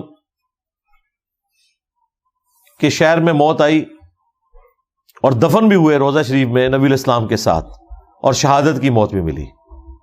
یہ صحیح بخاری میں دعا ہے، یہ آپ لوگوں کو بھی مانگنی چاہیے، اپنی دعاؤں میں اسے شامل کریں۔ مسلم شریف میں حدیث ہے، جو مدینے کے مصائب پر صبر کرے یہاں تک کہ اسے موت آئے تو قیامت کے دن میں اس کا شفیع بنوں گا۔ اور جامع ترمذی میں حدیث ہے کہ ہو سکے تو مدینے میں مرو، جو مدینے میں مرے گا میں اس کی شفاعت کروں گا۔ تو یعنی اسی لیے کئی صحابہ، تابعین اور محدثین مدینہ شریف چھوڑ کے باہر نہیں جاتے تھے تاکہ انہیں مدینے میں موت آئے۔ نبی علیہ السلام کی طرف سے اسپیشلی ایک پروٹوکول والی چیز ہے یہ، لیکن یہ اسی صورت میں ہے کہ جب وہ بزرگ اور بابا آپ کے فرقے کا ہو۔ ہاں، کیونکہ شیخ زکریا کاندلوی جنہوں نے فضائل اعمال لکھی ہے وہ بھی بقیہ غرقت قبرستان میں دفن ہے مدینہ شریف میں، کسی بریلوی سے منوا کے بتائیں، وہ کہیں گے مردود ہے۔ اور الیاس قادری صاحب کے جو پیر ہیں ضیاء الدین مدنی، وہ بھی بقیہ غرقت قبرستان میں دفن ہے۔ اب کسی سے منوا کے بتائیں، تو یہ اپنے بزرگوں کو سمجھتے ہیں، ویسے ہی آپ کو نسبتوں کی دھونسے لگوائیں گے۔ بہرحال نبی علیہ السلام کی جو قبر مبارک ہے وہ جنت کے ٹکڑوں میں سے ایک ٹکڑے کے اندر ہے، اور صحابہ کرام کی عادت تھی کہ وہ قبر رسول کے اوپر حاضری دیتے تھے ریگولرلی۔ عبداللہ بن عمر کے بارے میں 4 کتابوں میں رپورٹ ہوا ہے، المصنف ابن ابی شیبہ کے اندر، سنن الکبریٰ البیہقی کے اندر، الموطا امام مالک میں، فضل الصلاۃ علی النبی میں، کہ جب کبھی بھی عبداللہ بن عمر سفر پر جاتے یا سفر سے واپس آتے تو پہلے مسجد نبوی میں 2 نفل پڑھتے، اور اس کے بعد پھر قبر رسول پر حاضر ہو کر عرض کرتے السلام علیکہ یا رسول اللہ، السلام علیکہ یا ابا بکر، السلام علیکہ یا عمر، ایک روایت میں یا ابتا، اے میرے باپ آپ پر سلام ہو۔ تو یہ ان کی روٹین میں تھا۔ مدینہ شریف میں جو لوگ رہتے ہیں یا حج اور عمرے کے لیے جب جاتے ہیں تو ہو سکے تو ہر نماز کے ساتھ قبر رسول پر حاضری دیں، اور قبر رسول جو ہے وہ صلی اللہ علیہ وآلہ وسلم دعاؤں کی قبولیت کی جگہ ہے، دعا اللہ سے ہی آپ نے کرنی ہے۔ اور قبر رسول کے لیے تو اسپیشل پروٹوکول ہے، سنن ابی داؤد میں حدیث ہے کہ جو قبر پہ آ کے مجھ پہ سلام عرض کرے گا، کیونکہ یہ قبر والے چیپٹر میں امام ابو داؤد لے کے آئے ہیں، تو اللہ تعالیٰ میری روح کو لوٹا دے گا، میں اس کے سلام کا جواب بھی دوں گا۔ یعنی یہ برزخی ہے لوٹنا، فزیکلی لوٹنا نہیں ہے، ورنہ تو روح کو نکالنا یا داخل کرنا ایک تکلیف دہ امر ہے۔ یعنی اللہ تعالیٰ اسپیشل پروٹوکول اسے دے گا۔ باقی لوگوں کے لیے تو پروٹوکول سنن نسائی میں یہ ہے کہ دنیا میں کچھ فرشتے سیاحت کرتے ہیں اور میرے امتیوں کا سلام مجھ تک پہنچاتے ہیں۔ بخاری مسلم میں حدیث ہے کہ جب تم پڑھو گے السلام علیکہ ایہا النبی ورحمۃ اللہ وبرکاتہ، السلام علینا وعلی عباد اللہ الصالحین، تو زمین و آسمان میں ہر نیک بندے تک اللہ تعالیٰ تمہارا سلام پہنچا دے گا۔ وہ اللہ تعالیٰ کی طرف سے پہنچ رہا ہے، لیکن قبر رسول پہ جو عرض کرتا ہے وہ اسپیشل پروٹوکول ہے کہ اسی وقت نبی علیہ السلام کی طرف سے سلام کا جواب ملتا ہے۔ لیکن یہ کہنا کہ نبی علیہ السلام سنتے ہیں، وہ روایت موجود ہے، لیکن اس کے ساتھ خود امام بیہقی نے لکھ دیا ہے کہ اس میں محمد بن مروان السدی کذاب راوی ہے، جس نے یہ روایت نقل کی ہے کہ جو قبر پہ عرض کرے گا میں خود سنوں گا۔ اور ایک روایت کے اندر آمش کی تدلیس ہے، اور یہ وہ روایت ہے جس کو بریلوی خود ضعیف کہتے ہیں، کیونکہ دیوبندیوں نے کہا نا کہ قبر رسول پہ نبی علیہ السلام سلام سنتے ہیں، یہاں سے نہیں سنتے، تو بریلویوں نے کہا کہ وہ تو روایت ہی ضعیف ہے کہ قبر رسول پہ سنتے ہیں، یہاں سے بھی سنتے ہیں، اس کی کون سی روایت ہے؟ وہ کوئی نہیں موجود۔ تو دیوبندیوں کو چپ کروانے کے لیے اس روایت کو خود انہوں نے ضعیف مانا۔ یہاں والی روایت موجود ہے نا جی بخاری مسلم میں کہ اللہ تعالیٰ تمہارا سلام پہنچا دے گا۔ السلام علیکہ ایھا النبی، ہم نماز میں نہیں پڑھتے السلام علیکہ یا رسول اللہ، ہے نا یہ السلام علیکہ ایھا النبی، اور یہ ہم انشائیہ پڑھتے ہیں حکایتن نہیں پڑھتے، انشائیہ پڑھتے ہیں، اللہ تعالیٰ سلام ہمارا پہنچاتا ہے. ہمیں اس درود سے کوئی چڑ نہیں، نعوذ باللہ، بدبختی ہے.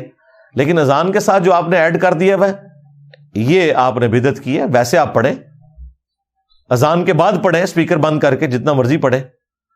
وہ تو مسلم شریف میں حدیث ہے، جو اذان کا جواب دے اس کے بعد درود شریف پڑھے اور الوسیلہ والی دعا مانگے، اور وہ دعا بخاری کے اندر آئی ہے، تو میری شفاعت ایسے شخص کے لیے حلال ہو جائے گی. تو وہ آپ ضرور درود شریف پڑھیں، جو ان سے مرضی درود شریف پڑھیں جو بھی احادیث کے اندر آیا ہے. باقی قبر رسول صلی اللہ علیہ وآلہ وسلم کا اسپیشل یہ پروٹوکول ہے. ایک اور حدیث ہے ابو داؤد کے اندر کہ میری قبر پہ میلہ نہ لگا لینا، تم دنیا کے کسی بھی حصے میں درود پڑھو گے نا، اللہ تمہارا درود مجھ تک پہنچا دے گا. اللہم صلی علی محمد وعلی آل محمد. یعنی درود کے لیے بھی میلہ نہیں لگانا قبر کے اوپر. تو قبر رسول صلی اللہ علیہ وآلہ وسلم کا پروٹوکول ہے. یہ سعودی حکومت سے پہلے سلطنت عثمانیہ کے دور میں باقاعدہ یہ محفلیں نعتیں ہوتی تھیں وہاں پہ روضہ شریف کے سامنے. ابھی بھی یہ بعض اوقات کبھی جوش میں آتے ہیں تو اونچی اونچی آواز میں صلاۃ والسلام پڑھنا شروع کر دیتے ہیں. یہ بھی قبر رسول کی توہین ہے، ذہن میں رکھیے گا. وہاں پہ آپ اپنی آواز کو آج بھی بلند نہیں کر سکتے. آج بھی جالی شریف کے اوپر جو 3 پورشن بنے ہوئے ہیں نا، جو سینٹر والا پورشن ہے جس کے نیچے وہ 3 قبریں ہیں، بیک سائڈ کے اوپر گنبد خضرا کے نیچے، وہاں پہ وہی آیت لکھی ہوئی ہے،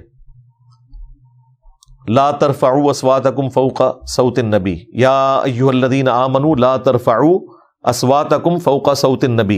اے ایمان والو، اپنی آواز کو نبی الاسلام کی آواز سے بلند نہ کرو ورنہ تمہارے اعمال برباد کر دیے جائیں گے اور تمہیں خبر بھی نہیں ہوگی. اور جو باب السلام والی سائڈ سے پہلا پورشن جو جالیوں کا آتا ہے اس پہ لکھی ہوئی ہے وہ آیت، ان الذین یغضون اصواتهم عند رسول اللہ. بے شک وہ لوگ جو اپنی آوازوں کو رسول اللہ کے حضور پست رکھتے ہیں، اللہ نے ان کے دلوں کو تقوی کے لیے چن لیا. اور جو باب جبریل سائڈ کے اوپر، یعنی وہ درمیان والا پورشن کراس کر کے اینڈ پہ جو تیسری جالی ہے اس کے اوپر وہ آیت لکھی ہوئی ہے، ما کان محمد ابا احد من رجالکم ولکن رسول اللہ و خاتم النبیین، ختم نبوت والی آیت. تو روضہ شریف پہ یہ آیات آج بھی لکھی ہوئی ہیں. ایون جو سعودیہ کے جو مفتی اعظم نے وہاں سے کتاب جو قبر رسول پہ حاضری کے طریقے والی ملتی ہے نا، جو فری بھی وہ دیتے ہیں، اس میں باقاعدہ لکھا ہوا ہے کہ نبی الاسلام اپنی وفات کے بعد بھی اسی طریقے سے قابل احترام ہے جس طرح اپنی مبارک زندگی میں. لہذا قبر رسول کے پاس بھی آواز اونچی کرنا اعمال کو برباد کرنا ہے. تو یہ بڑی احتیاط کی ضرورت ہے اس معاملے میں. وہاں جا کے صلاۃ والسلام بھی آپ اونچا نہیں پڑھ سکتے. احترام کے ساتھ سلام عرض کریں اور دوسری طرف سے باہر نکل جائیں. وہاں پہ میلہ لگانے کی، جمگٹا کرنے کی ضرورت نہیں ہے. ابھی کچھ عرصہ پہلے سعودی حکومت نے اندر جو قبروں کا نقشہ ہے نا، وہ ایک امیجنری سا نقشہ بنا کے نا انہوں نے مارکیٹ میں نکال دی ہے، تاکہ لوگ، کیونکہ وہ مولانا روم کی جو قبر ہے نا، وہ بعض لوگوں نے وہ جس کے اوپر وہ سبز کلر کا وہ ایک پگڑی بھی رکھی ہوئی ہے، وہ مشہور کر دیا تھا یہ قبر رسول ہے. قبر رسول اس طرح کی ہے ہی نہیں. قبر رسول تک تو کوئی جاتا بھی نہیں. روضہ شریف میں جو اندر بھی جاتا ہے نا، تو وہ فائنل اس دیوار تک جاتا ہے جس کے اندر قبر مبارک ہے.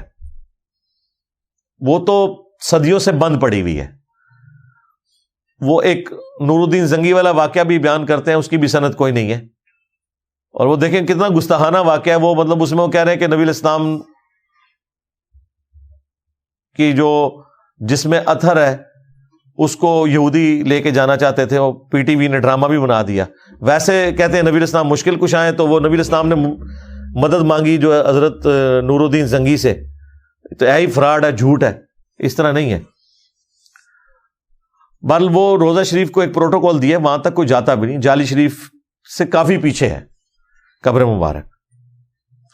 تو وہ نقشہ جو انہوں نے جاری کیا ہوا ہے وہ بالکل اسی طریقے سے ہے جیسا کہ رپورٹ ہوا ہے. آپ سامنے اگر جالی شریف پہ حاضر ہو نا، تو ایک بڑا سا گولڈن دائرہ نظر آئے گا، اس کے ساتھ تھوڑے سے وقفے سے ایک چھوٹا گولڈن دائرہ ہے، اور اس کے ساتھ ایک اور ہے. وہ بڑے دائرے کے اوپر لکھا ہوا ہے کہ یہاں نبی الاسلام کا جو چہرہ مبارک ہے، اور پھر حضرت ابوبکر، حضرت عمر. وہ 3 قبریں اس طرح بنی ہوئی ہیں کہ سب سے آگے جو قبلہ رخ والی سائڈ پہ، یعنی جالی شریف کے بالکل قریب والے پورشن میں جو قبر مبارک ہے وہ نبی الاسلام کی قبر مبارک ہے. پھر آلموسٹ آپ کی ناف کی سیدھ میں آپ کی بیک سائڈ کے اوپر حضرت ابو بکر کی قبر ہے، اور پھر ان کی ناف کی سیدھ میں ادھر حضرت عمر کی قبر ہے. تو اس کی وجہ سے ایک قبر کی جگہ خالی ہے. وہ جامع ترمذی میں حدیث ہے کہ عیسیٰ ابن مریم جو ہے نا وہ دفن ہوں گے روضہ شریف میں، نبی علیہ السلام کے ساتھ ان کی ایک قبر کی جگہ ابھی بھی خالی ہے.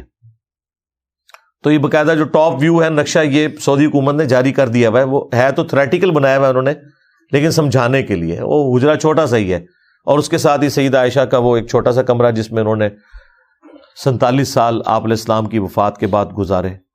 تو یہ دونوں کمروں کا نقشہ انہوں نے ٹاپ ویو سے لے کے جو بنتا تھا آپٹیمل، وہ اس کی پبلک میں تصویر عام کر دی ہوئی ہے. وہ ہم انشاءاللہ اس ویڈیو میں اٹیچ بھی کر دیں گے، آپ لوگ دیکھ لیں گے کہ وہ کیا لوکیشن ہے قبروں کی.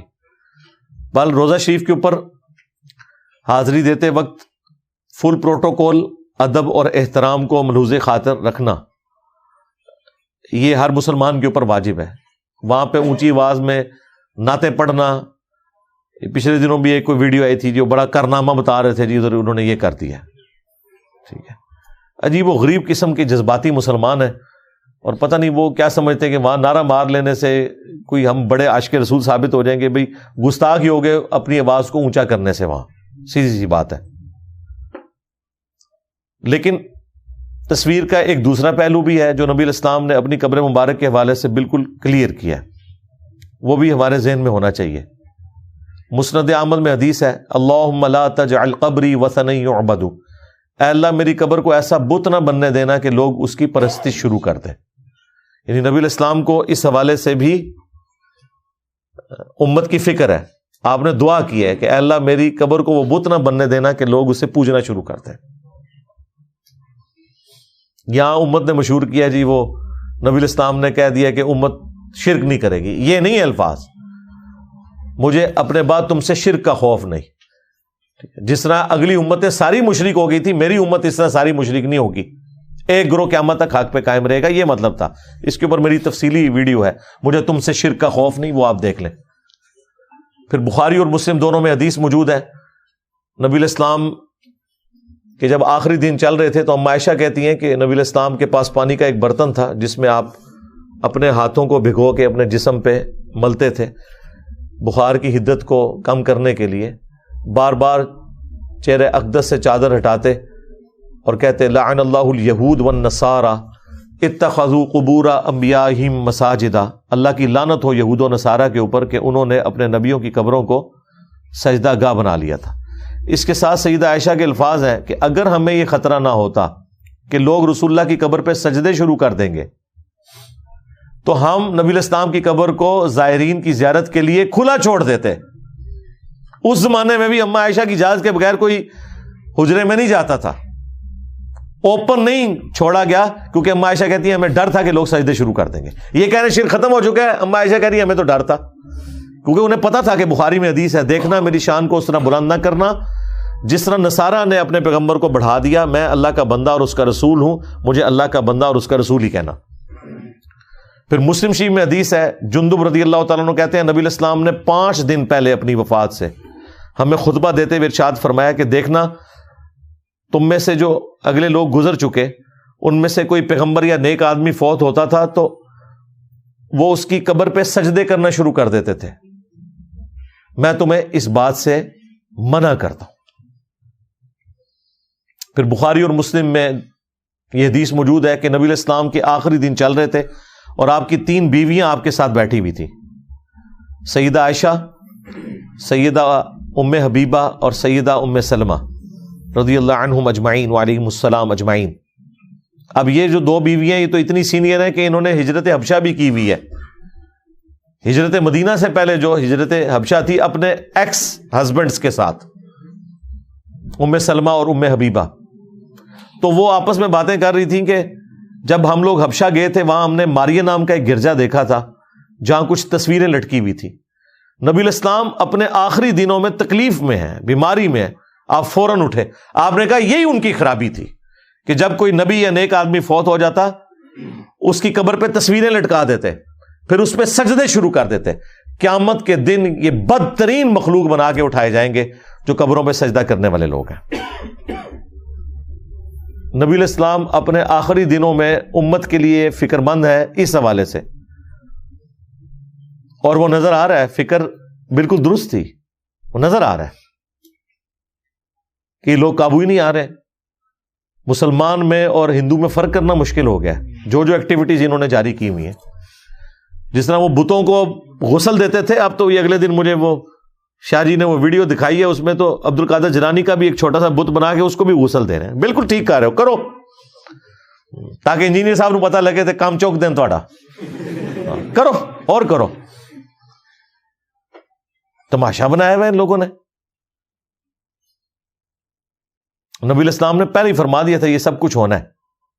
بخاری مسلم میں حدیث ہے، تم بھی اگلے لوگوں کے پیچھے چل پڑو گے، قدم با قدم، بالشت بر بالشت، حتیٰ کہ ان میں سے کوئی گوہ کے سراغ میں داخل ہوا تم بھی وہی کام کرو گے۔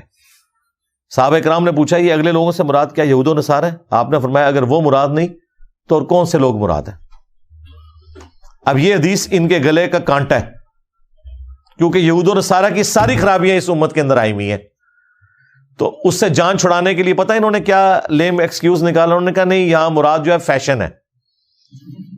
دیکھو وچو ہی گل کر دیتی اے ڈاکٹر اشرف جلالی صاحب، تو میں نے کہا تھا نا، اس کا شان ارشاد بھی موجود ہے جامعہ ترمذی میں۔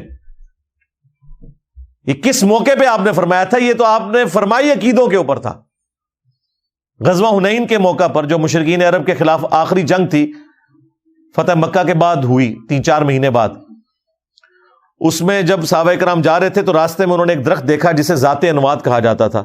مشرکین عرب اس کے ساتھ اپنا اسلحہ لٹکاتے تھے جنگ میں برکت کے لیے، تو چند جو ناسمجھ قسم کے نیو مسلم تھے انہوں نے حضور سے ریکویسٹ کی یا رسول اللہ آپ بھی ہمارے لیے کوئی درخت مقرر کر دیں، ہم بھی اس سے برکت حاصل کریں۔ تو آپ نے فرمایا سبحان اللہ، اللہ پاک ہے، یعنی ہر اس شرک سے جو لوگ اس کی طرف منسوب کرتے ہیں۔ تم نے تو آج وہی بات کر دی جو صحابہ موسیٰ نے کی تھی۔ پھر نبی علیہ السلام نے سورۃ الاعراف کی آیت نمبر 138 پڑھی کہ جب حضرت موسیٰ علیہ السلام اپنے صحابہ کے ساتھ سمندر سے پار لگے، اس سمندری جھیل سے، تو ایسی قوم کے پاس سے گزرے کہ جو بتوں پر اعتکاف کیے ہوئے تھے، تو ان کے ساتھیوں نے کہا کہ آپ بھی ہمارے لیے کوئی اللہ کا بت مقرر کر دیں، ہم بھی اس پہ دھیان کر کے بیٹھیں۔ تو موسیٰ علیہ السلام نے کہا کہ میں اس جاہل قوم سے اللہ کی پناہ میں آتا ہوں۔ تو نبی علیہ السلام نے اپنے ساتھیوں سے کہا تم نے بھی وہی کام کیا، حالانکہ وہ اللہ کا بت مانگ رہے تھے، یہاں پہ صرف برکت کے لیے درخت مانگا گیا، حضور نے اس کو اس کے ساتھ جوڑ دیا۔ یہاں لوگ یہی فیصلہ نہیں کر رہے کہ یہ آیات بتوں کے بارے میں ہے، یہ فلاں کے بارے میں ہے، بھی شرک شرک ہے، چاہے جو مرضی کریں۔ بتوں والی آیات کو چھوڑیں، جو عیسیٰ ابن مریم کے بارے میں قرآن میں آیات آئی ہیں وہ تو بت نہیں تھے نا۔ تو آپ لوگ تو وہ عقیدے اپنے بزرگوں کے بارے میں مانے ہوئے۔ اللہ تعالیٰ کہہ رہا ہے عیسیٰ اور اس کی ماں روٹی کھانے کے محتاج تھے، وہ نہ تمہارے نفع کے مالک تھے نہ نقصان کے۔ تو اگر عیسیٰ ابن مریم کسی کے نفع نقصان کے مالک نہیں اور روٹی کھانے کے محتاج ہیں تو باب دشاہی کوئی نہیں۔ اب کیا بہانہ کرو گے؟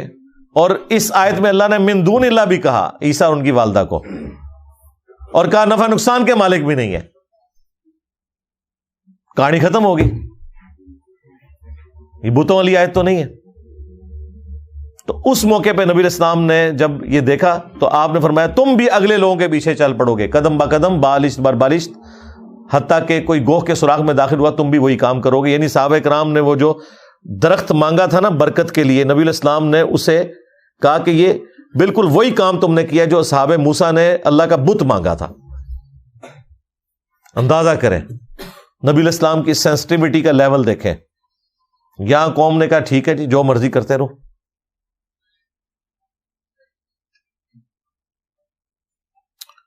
میں اپنی گفتگو کو کنکلوڈ کروں گا قرآن کی اس آیت کے اوپر، سورہ توبہ کی آیت نمبر 31، اتخذوا احبارہم ورہبانہم اربابا من دون اللہ۔ یہود و نصارہ نے اپنے بزرگوں کو اور اپنے جوگیوں کو، صوفیوں کو اپنا رب مان لیا تھا اللہ کے مقابلے پر۔ یہاں پہ بھی انہوں نے اپنے بزرگ بابوں کو رب مانا ہوا ہے۔ اس کے کانٹیکسٹ میں ایک حدیث ہے جامعہ ترمذی میں، اور شیخ البانی اسے احادیث صحیحہ میں بھی لے کے آئے ہیں۔ عدی ابن حاتم جب مسلمان ہوئے، حاتم تائی کے بیٹے تھے جو مشہور عرب کا فیاض تھا، تو وہ کہتے ہیں کہ میں نے نبی علیہ السلام سے کہا کہ قرآن میں ایک آیت ایسی ہے جو مجھے کھٹکتی ہے، میں چاہ رہا ہوں آپ سے ہی پوچھوں ڈائریکٹلی، یہ جو قرآن میں آیا کہ یہود و نصارہ نے اپنے علماء کو، بزرگوں کو، صوفیوں کو، جوگیوں کو اپنا رب مان لیا تھا اللہ کے مقابلے پر، تو ہم تو اپنے علماء کی عبادت نہیں کرتے تھے، اپنے راہبوں کی عبادت تو نہیں کرتے تھے۔ آپ نے فرمایا کہ کیا تم ان کے حلال کو حلال اور حرام کو حرام نہیں سمجھ لیتے تھے؟ ان کا یا رسول اللہ ایسے ہی تھا۔ فرمایا یہی تو ان کو رب بنانا ہے۔ اچھا آج کا کوئی ہوتا نا کوئی انفی، وہ کہتا ہے یا رسول اللہ تو علماء سے تو پوچھ کے چلنا چاہیے، علماء ہی بتائیں گے نا حلال اور حرام۔ اور نبی اسلام کیا کہہ رہے ہیں کہ علماء بھی بتائیں، صوفی بھی بتائیں، تب بھی دیکھنا ہے کتابوں میں کیا لکھا ہوا ہے۔ یعنی کہ نبی علیہ السلام بھی یہی کہہ رہے تھے کہ عدی بن حاتم تم نے کر لینا تھا غور، کتابوں کا خدا اور ہے، بابوں کا خدا اور۔ ہاں اب علماء ہی بتاتے تھے نا اس وقت بھی، تو نبی علیہ السلام کیوں کہہ رہے ہیں کہ تم نے ان کو خدا مان لیا ہے؟ تم نے دیکھنا ہے وہی میں کیا لکھا ہے۔ ایتونی بکتاب من قبل ھذا او اثارۃ من علم ان کنتم صادقین۔ اے نبی ان سے فرماؤ کہ اگر قرآن کو نہیں مانتے اپنی کوئی کتاب لے آؤ، یا انبیاء کے آثار، کوئی سنت، اس میں سے مجھ سے بات کرو اگر تم سچے ہو۔ یعنی نبی علیہ السلام نے یہی تعلیم دی ہے کہ آپ نے علماء کی بات کو ویریفائی کرنا ہے کہ قرآن و سنت کے مطابق ہے یا نہیں، کیونکہ سارے کا سارا بیڑا غرق امتوں کا علماء سوئی کرتے ہیں جب تک آپ خود کنفرم نہیں کریں گے۔ ہم یہ کہتے ہیں علماء سے پوچھیں، بلکہ پوچھیں ان علماء کو کہ کدھر لکھا ہوا ہے، ریفرنس دیں، بالکل لے لیں، کیونکہ عزتیں انہوں نے اللہ رسول کے نام پہ اویل کی ہوئی ہیں۔ اگر یہ ہمیں کہیں گے نا کہ ہمارا کہنا کافی ہے، تو بھائی اگر آپ کتابوں کو، قرآن کو، احادیث کو پس پش ڈالو گے پھر تمہاری عزت بھی ختم، سیدھی سی بات ہے۔ ہم نے عزت اسی کی بنیاد کے اوپر تمہاری کی تھی، جب تم نے غداری کی ان کتابوں کے ساتھ، تو اب دیکھ لو اللہ تعالیٰ نے تمہارے اوپر کتنی بلا چھوڑ دی ہے بڑی۔ ہاں میرے نبی سا ہے ہی کوئی نہیں، تیرے بابے تھے شاہ ہی کوئی نہیں۔ صلو علی محمد وآل محمد، اللہم صلی علی محمد وعلی آل محمد واصحاب محمد وازواج محمد وامت محمد اجمعین الی یوم الدین، آمین۔